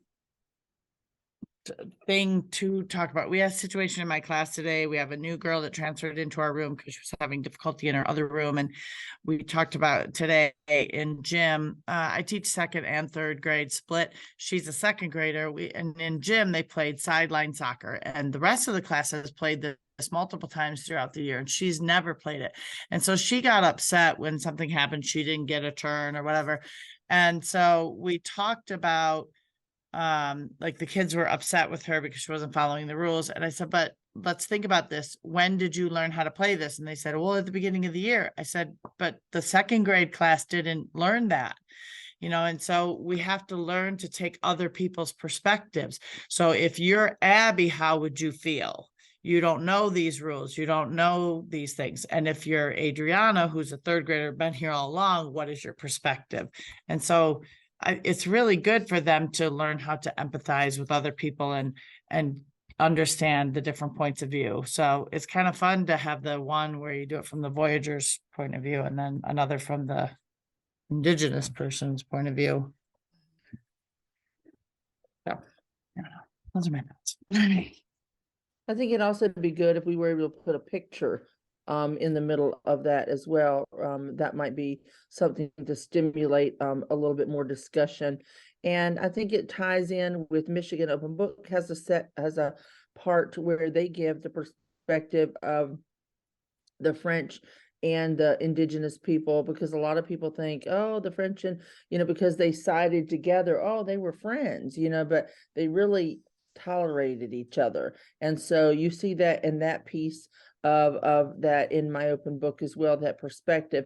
And then they also have a different perspective from what were the Indigenous people's thoughts and feelings compared to when the British were there as well. And so And when we were doing this with the My Open Book, sorry, Lindsay, I'm not trying to hijack this. I'm just going to tell you about when we were doing this in My Open Book, we had Eric Hemingway there, and he is part of the indigenous tribe at the up north, and he really we appreciated his perspective on this. So that was included in there. So this is a good way to tie in both of those pieces of it as well. Yeah, thanks, Joy. And I was actually going to say something about that particular page, because in the lesson, there's like a little aside that says you could read these pages in My Open Book to support this work. And there's a really great chart in there that really helps kids. It just is very clear about what they felt and thought about each other. So when you teach this part, you might just use that section of My Open Book to support your work. And then I also just wanted to say that empathy maps are a great way to, as you all notice, kind of push our kids to think about things, events, and situations through different lenses. And we know that Indigenous characters and Indigenous stories are underrepresented in children's literature. And so this is a great way to really help them think about and familiarize themselves with characters who they might not necessarily come across if they were just reading, in their classroom libraries or in a traditional textbook. My Open Book does a great job of giving both sides of the story, if you will. So this is a great activity to really support them in that work. And we know that this is a really critical skill for them as they kind of grow.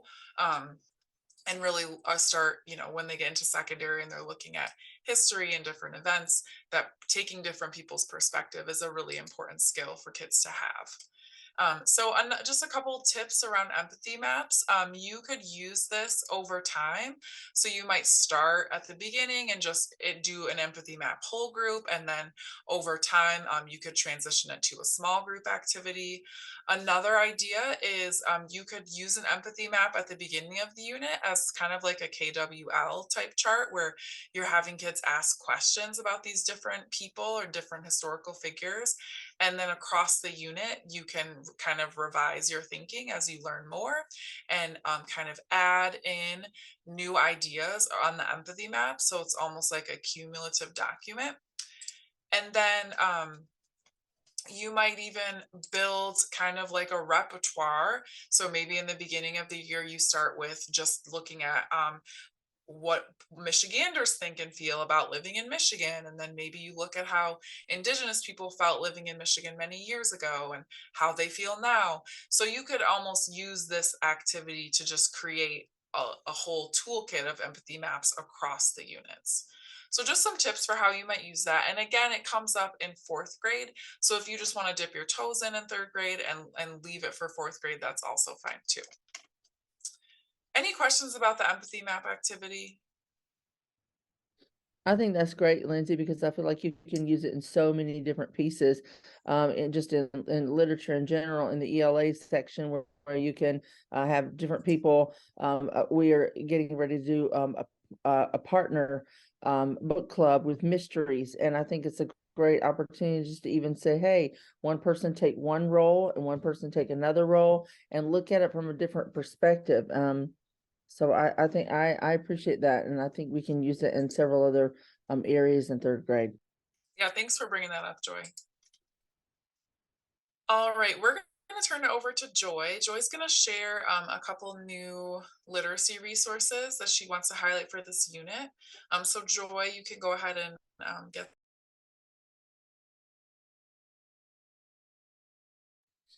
Okay, so these are just a couple of these. This, we're again, I'm going to say this every time, we're always looking for literary elements to add to our curriculum here. And that's one of the things that I think that makes us stand out a little bit, is that how we have incorporated that into social studies, and it should be integrated, but a lot of curriculum is not written that way. So these are just some, we're always on the lookout. And so I have more resources than just textbooks this time. So I'm gonna talk about this one in particular. Lindsay had one earlier about the Fur Trader article, and there is one in here, but this is a little, I feel like this one goes into a little bit more depth to this one. So I'm going to open this up for us for just a moment. I really like this, and it really highlights some of the standards that we're using, and just the role of the fur trade, and especially with Detroit, which was known as a big hub of a trading post and in the fur trade. So it has other resources than just the historical pieces of it as well, the history piece of, but the economic pieces too. It's got essential questions, but this article has visuals, and I think that that's important as well. You could break this down. It's got, another primary source is a map. You could study that a little bit as well. You can see again, one piece that's really important is it does have a waterway for transportation. Again, that was why it was probably why they chose this. You could take this and go back on that map and find Detroit. Was that one of the possible locations of where you were going to do a trading post? This one also is also learning about sequential order, but this one, really good resources over here. But I like this because this is kind of going back to the empathy map. You could take some of these, you could learn about each one of these, and then we're going to take this information and see if you could put this into a letter format where you could write a letter as if you were a European voyager. Maybe you were a trader. Maybe you were a Native American or an indigenous trapper. You lived in the area. And so there's different roles here. Maybe you were a hat maker. Maybe you were one of the purchasers, and and now we're taking it off of just this continent as well, and just showing the range of the fur trade. And so if you can see the beaver pelt and what that looks like as it is getting ready to prepare for its voyage, to get ready for a trade for the hair. But there's also the trading chart. Now you can compare this one to the one in the Reader's Theater as well, and see if that might have made a difference. I think these are similar, but then also these are primary sources. And look at these dates. I mean, this is awesome. So these are some great primary sources to see. These were letters in the fur trade. And so as you read some of these and talk about these a little bit, then you can have students choose which one of these do they want to be, and maybe they can write a letter from their perspective. And letter writing is something that I feel like is lost on. Another thing that you can do, we have pen pals in our class right now, and we're typing these on the Chromebooks. I'm not sure what your district has, but my students are coming from K-2. We have iPads, and so now we're coming to Chromebooks. And let me just tell you, shift means nothing to these kids, okay? So we've had to learn typing skills. This is just another way to incorporate that. And also it just is another tool to be used in preparation for the M-Step when they are going to have to type a literary, an essay. So I just really was excited that we were able to see these these primary sources and these letters, and it really makes you step back and even look at some of the vocabulary that they use. And sometimes this is a little bit hard to read, but I do teach cursive in my classroom, and sometimes that is something that might be another useful purpose for this, even though this font is a little it's not exactly the cursive that we're doing, but it is a wonky font. But I thought it was a really good resource. And just, and where these were located to, where was Fort Erie? That's something you could look at a map to find out where that location was as well. Again, look at that, study that. Why would that have been a good place for a trading post? Why was that? And all these trading posts really are the larger cities that we have even today. And just where the foundation came from those. This is somebody who's ordering for the Indian trade. They're ordering some goods Why would they use these things? What was the purpose of them? And so all the way, again, it goes all the way to London, the Royal Exchange, and then the hat maker. And then we are used to, a lot of times we focus on a hat that like maybe Abraham Lincoln might wear, but this one, they show you the different variations, and you may have seen this before. But again, this picture right here, you can see this is King Louis and also Cadillac. So you can say, oh, have you ever heard of Cadillac? You know, it's also not only a car make, but it is also a person, and they came from France. And so you can see, you can tie in so many different pieces with that. Sorry that we're looking sideways at that, but so anyway, I thought this article was really, really cool. And I just wanted to be able to share this as well. The next piece of this is Michigan Open Book. And I'm going to go back to this for just a second because I use this a lot. It's a great supplemental tool. But in this book, and that was Eric, and I know we've talked about this before, but hold on just a second. Okay. And so there's several pages in this unit that are mentioned in here. And so I thought, let's talk about it for just a minute, because I don't think that people realize the benefit of this. And there was a lot of work put into this as well. So this is the fur trade here. And then we also have more maps, and these are interactive in a lot of ways too. But right here with this fur trade, this map is a great way to just to demonstrate how the people, you know, or the French are coming over, they got lost, they get in the St. Lawrence Seaway or the St. Lawrence River, and you can see how they made their way down. And this is just a really good resource to use as well. If you can see over here, you can also see this is this is a really good interactive trade goods. And so, and showing you how, and I'm going to click on this for just a moment so you can see how you would use this, the trade between the indigenous and the French people. And a lot of people don't realize that these interactives are there. So, and kudos to Dave, because Dave put this all together and made this interactive. So I really use this, you know, a lot in my classroom, and I think there's a great purpose for this. So where is France located? You know, and just and then you can see the route that was taken.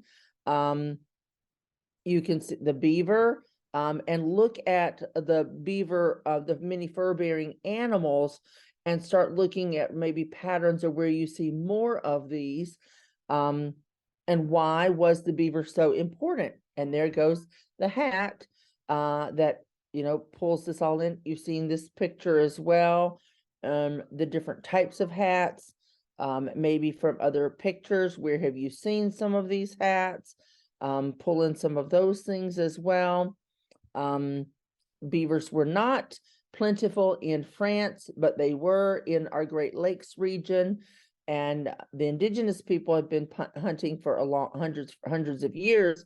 So France made the metal tools that they could use as a trade source. And so these were just another, each group had something the other one wanted, so they had a purpose and a reason to be able to trade. So that's just another source with My Open Book. Joy, There's some other pieces. Joy, can I interrupt you for one quick second? Yes. So I know in years past when I've used My Open Book for kids to just like do some reading in, sometimes the amount of text on the page was overwhelming for them. So I would sometimes just do like a screen capture for one chunk of the text and then copy it onto another document that I could print out for them. And then we could that way we could like write on it and add questions or underline or highlight things. So if you're finding that My Open Book is at a higher reading level than your students, that's one way you can make it a little more approachable for them. It doesn't change if the language is, if the words are too hard for them to read. But it's just one way to kind of break up the text a little bit and make it seem less intimidating for them. Yeah, that's a good point. Sometimes I've also just taken out just maybe even an activity and put the link in and put that into Google Classroom to have them follow up on some activities with that as well. So, but it's just a really good source of information, especially if, I always just feel like I'm a transplant. I was from South Carolina. I didn't know all these, I could tell you a lot about South Carolina, but Michigan was new to me, and especially the history. And so some of these things just really, I feel like, help me or help a new teacher out that just doesn't have the background knowledge sometimes. So anyway, that's just another good source that I don't want you to overlook. The other thing of this is, and I think some of you may have seen this or not, but this is Father Marquette. And I'm just going to click on some of these articles real quick and then highlight one more piece here. But this is the Father Marquette, and I just like the way this is laid out. This is much more reader friendly for third grade students. And a lot of times I've printed this out, passed this out, and then they can highlight some things on here. You can, again, sometimes make this a PDF that's you can write on here. But these are some really good resources as well, and just find out, you're adding another person included in this, and what was the role of Father Jacques Marquette. Have you ever heard of Marquette? There's Marquette University, different things like that, and just where some of these places were derived from. Chief Pontiac is a big part of the Pontiac's Rebellion. One piece about this is when Pontiac had his rebellion, that just was the spark that led a rebellion around a lot of indigenous tribes at that time. But he's the one that gets the most credit because he stood up for what he believed in. And so he is definitely known as a hero for the indigenous people. But another visual here, and you can just see a little bit about this. Yes, he was defeated. He did not get to take Fort Detroit, but another map here as well. And you can see the other battles that took place as a spark of this. I just thought this is a really good resource. It is really, really difficult to find information about Chief Pontiac that's on a third grade reading level. So we do have another little partial article about him, but I just thought this was a little bit more information that was more kid friendly as well. And then we also have Fort Michilimackinac, and I am loving this resource. I just feel like this is they do a lot of great job with reenacting here. And so you can see, you can see the fort here. Again, where is it located? Right on the water. Why on the water? For the transportation purposes. But these exhibits are really good, but there's some short little clips of reenacting here, and I think that's a great way just to engage the students. But this I've been here several times in the reenactment here. They've done a lot of research also to gotten and had archaeologists come out and even continuing to do further research here. We also have some primary sources of baptismal records in here that we have included in our in this unit as well. So again, what is this, and why would this be built this way? As a lookout, you can see the archaeologists here. So just a lot of really good resources that they use. And I just think my students love the good visual. Of course, they're going to point out the indigenous people that are not clothed like we would be. Of course, that's what they're going to highlight, but third graders as well. And so there's one more piece of this, and then I'm going to turn it back over. You don't know how excited I am, Phil. This is a surprise to you too. Okay. Shingabis. Okay. We have done Shingabis, an authentic Ojibwe legend, and I'm telling you, it's really hard to find some other legends that are authentic to the Ojibwe culture. And so we found this one, Kokoko the owl, and I'm super thrilled about this. So we're not going to watch this whole thing, but I just want to click on these 2 links just for you to see what this is all about. So I'm so excited about this.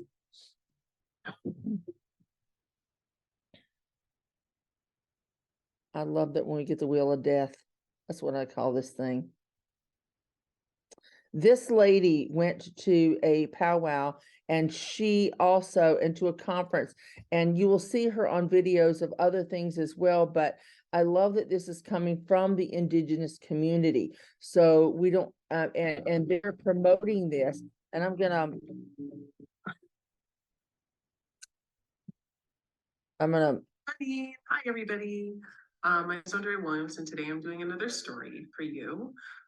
Today's story is called Kukuku the Owl. Kukuku is Anishinaabe for owl, and this story it holds some significant meaning for me. I actually purchased this book at the Ojibwe Cultural Foundation, which is located on Jiging First Nation in Manitoulin Island. If you ever get the opportunity to go to Manitoulin Island and visit Jiging, please check out the Ojibwe Cultural Foundation. It's a great facility that is working to preserve culture, language, and the arts for the First Nations peoples on Jiging. This story is great because it aligns perfectly with the story I read yesterday. I read the story of Anansi, who is a trickster, and Anansi is quite popular in Afro-Caribbean folklore. And today's story talks about Nanabush, and he's also quite a mischievous character in some First Nations. So it's great because they both are tricksters, and they have great meaning and messages within their stories. So it's a great way to represent both of my communities.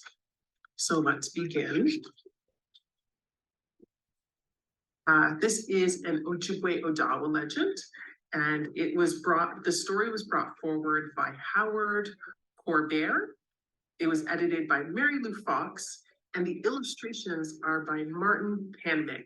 Beautiful illustrations. I'm just going to forward this just so you can see a little bit of it. Our culture, and I've been told with a lesson mind, which will get meaning in our day-to-day living. These stories are gifts which we pass on to our children. So that piece of it, I just want you to know that I'm thrilled that there's just another resource here. And there's one other one that I want to share with you, and it's based in this same thing. This is Learning Ojibwe with Numbers and Animals, and I love this resource as well. You can see the illustrator and the author both came together, and so it's bilingual, and you can see where one person reads it in English, the other person reads it in Ojibwe. And this is the last piece of this, but I mean, even if you don't have these books or you don't have the resources to get this is a video. So I mean, you can definitely show this to your classroom, and I just think it's really pretty cool. So I'm gonna forward this a little bit, get this going. And this is just, and I am the author of this book, Learning Ojibwe with Numbers and Animals, which I did with my partner here now. I'm Nana Bojo, which consider me as an additional class, my name decoration is Mr. Eagleman. I go by Gize, and my name is Mr. Niall Johnston, and I am a visual artist, a painter, as well as a storyteller, and I did the images that are in this book. We're going to read this book for you to enjoy at home. Learning Ojibwe with Numbers and Animals, Connecting with Our First Family. 1. One owl watching the night.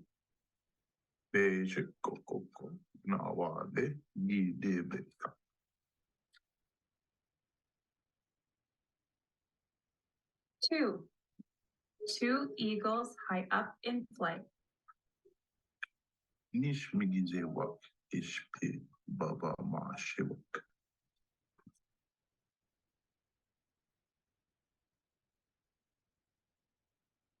Three bears. So I just think this is a great opportunity to listen to someone else speak the language.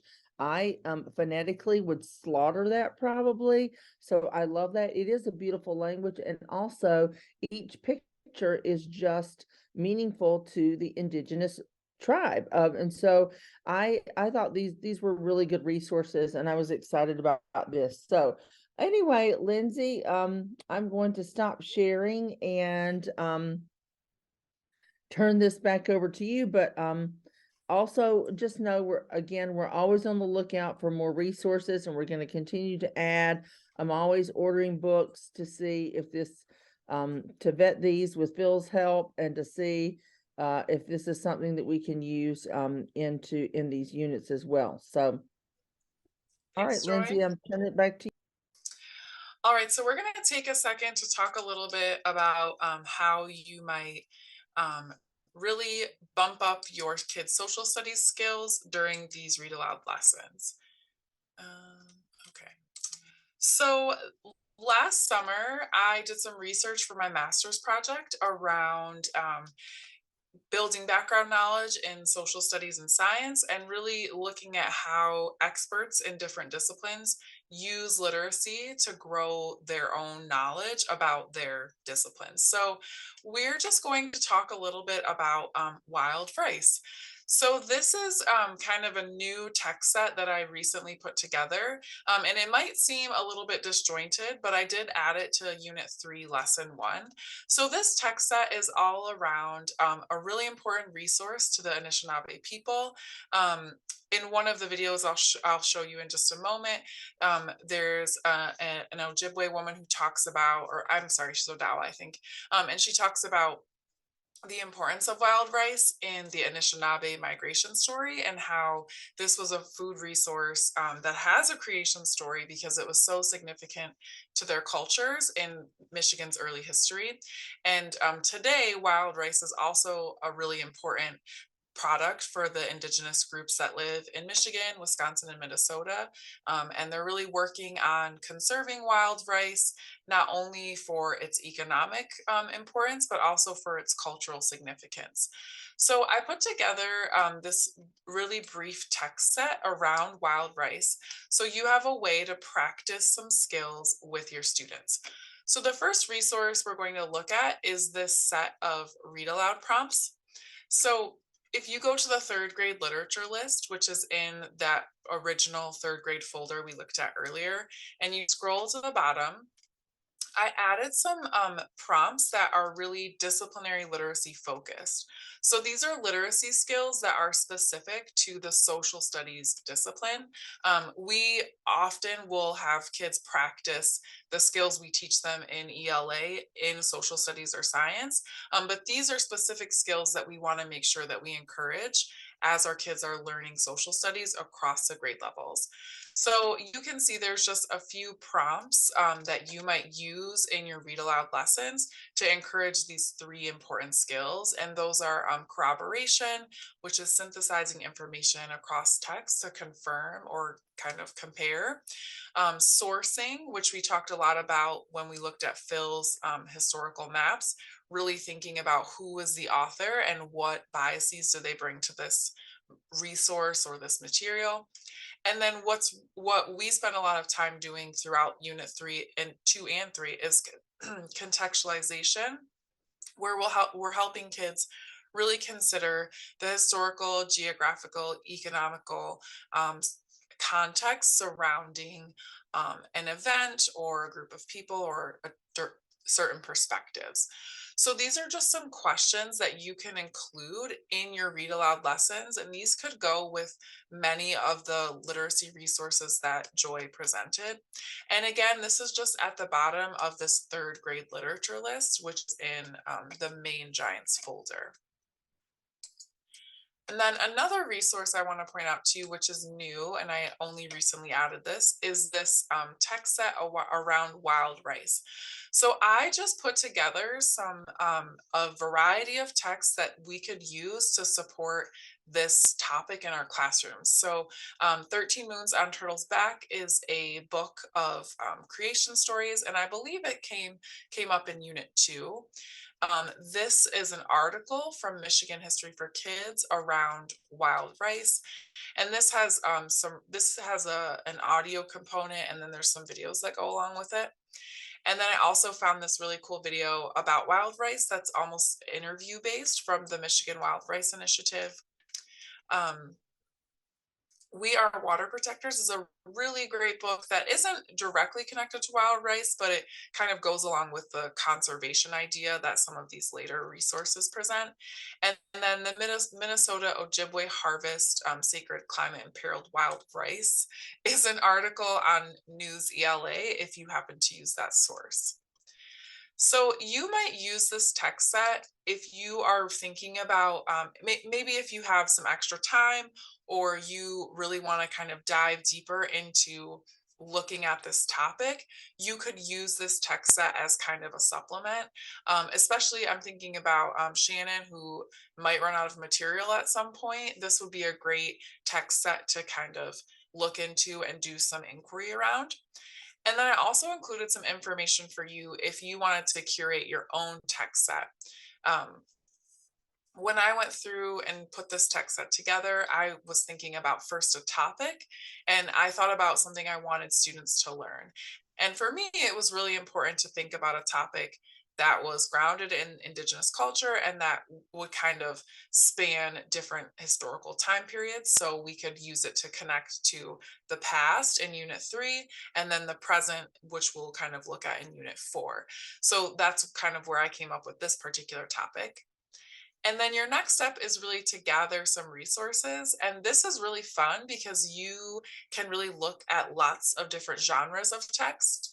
You can pull in fiction books, you can pull in nonfiction articles, pictures, videos, definitely include some maps, and kind of create a little text set around your topic.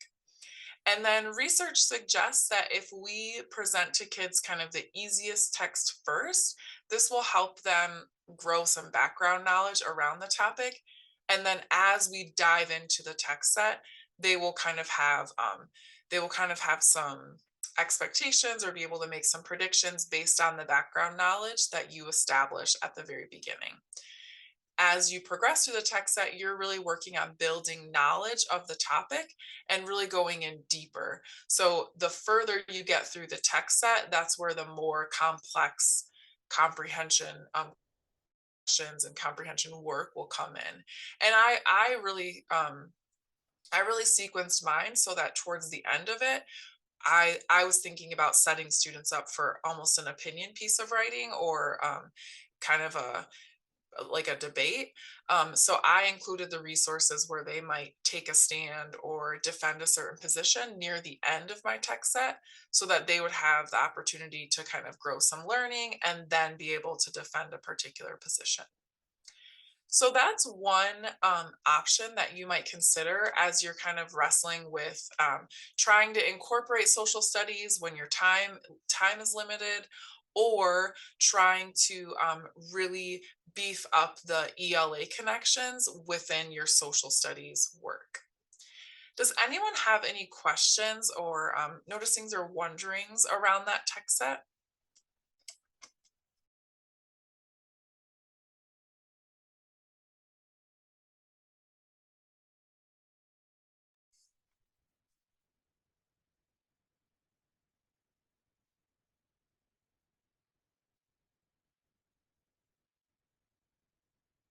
All right. So again, the wild rice doesn't necessarily fit perfectly with Unit 3's work.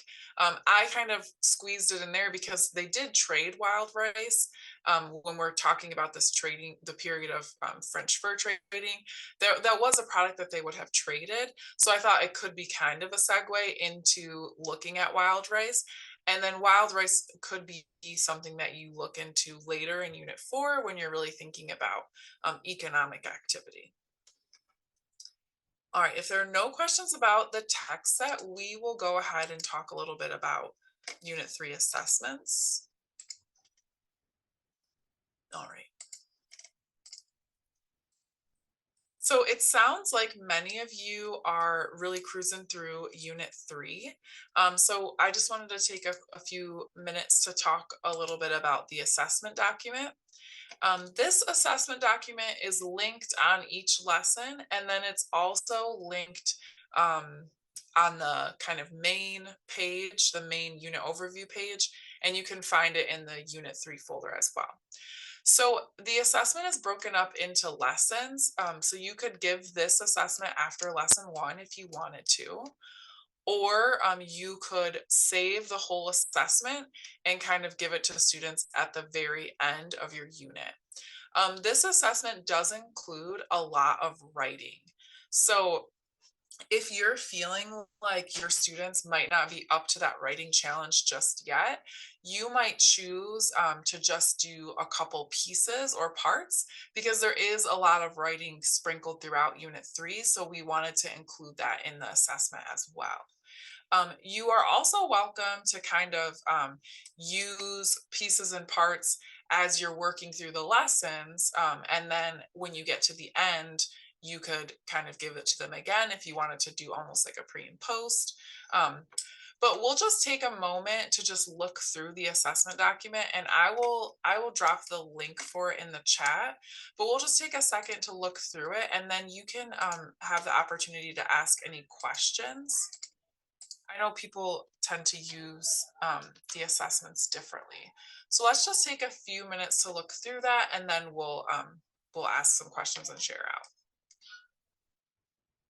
Please say something if the link doesn't work. I don't have the best track record with links today.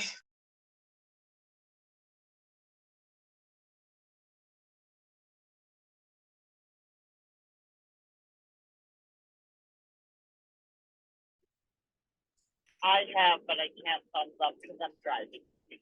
Yeah, I hope you weren't looking it over while you were driving, Karen. All right. Does anyone have any noticings or any wonderings about the assessment document? I'm sorry, just Karen. I can't see if anybody else tried to get in, but I like how open-ended, not yes, no kinds of things. They were, really, they had to really use their knowledge of where the different indigenous tribes lived and what resources came from that area. I love the debate topic. Should they have or should they not have, fought with the British? I like how open-ended, I guess it is. Thanks, Karen.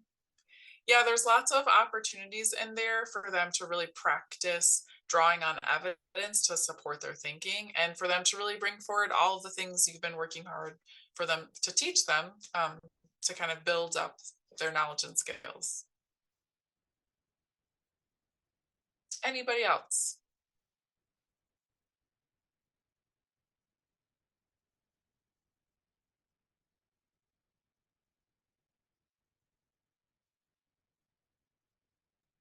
I like how it's set up, separated into different steps, and different parts of the lesson. I think that's just, it makes it a little bit easier just to focus on one area, because it's a lot of information and sometimes that might be overwhelming. So you can break it down. So I like the opportunity, the possibility to be able to do that, the way the layout of that.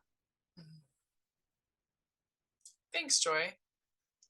Yeah, and it really is, it really does follow along with the writing work that you're doing across the lessons. So again, if you find that your students aren't quite ready to do that with independence, there's lots of ways you can kind of scaffold that. I was looking at the question around write a paragraph. You could give them some sentence starters. You could write the first sentence together and then have them brainstorm the next 2 sentences or 3 sentences. So there's lots of ways you can use those items, even if you get to the end and you're like, whoa, we're not quite ready for this. And then again, there's lots of different kinds of items. So if the writing is a barrier, you could choose to do the map items or the matching kind of item. Any other thoughts around the assessment?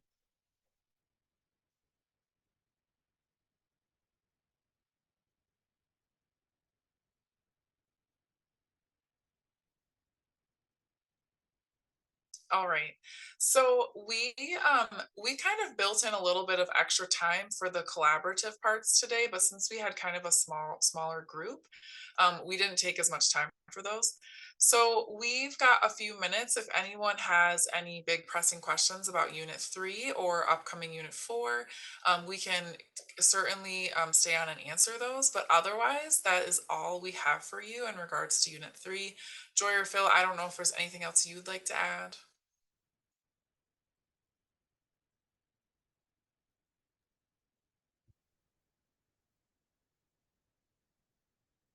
Oh, Phil's got the Wild Rice book. Phil has a book for everything. All right. Well, if nobody has any pressing questions or comments, we are so thankful that you joined us tonight, and we are definitely looking forward to seeing you for our 5th session in April. Have a great spring break, everyone. Thank you, everyone. Yeah, thank you.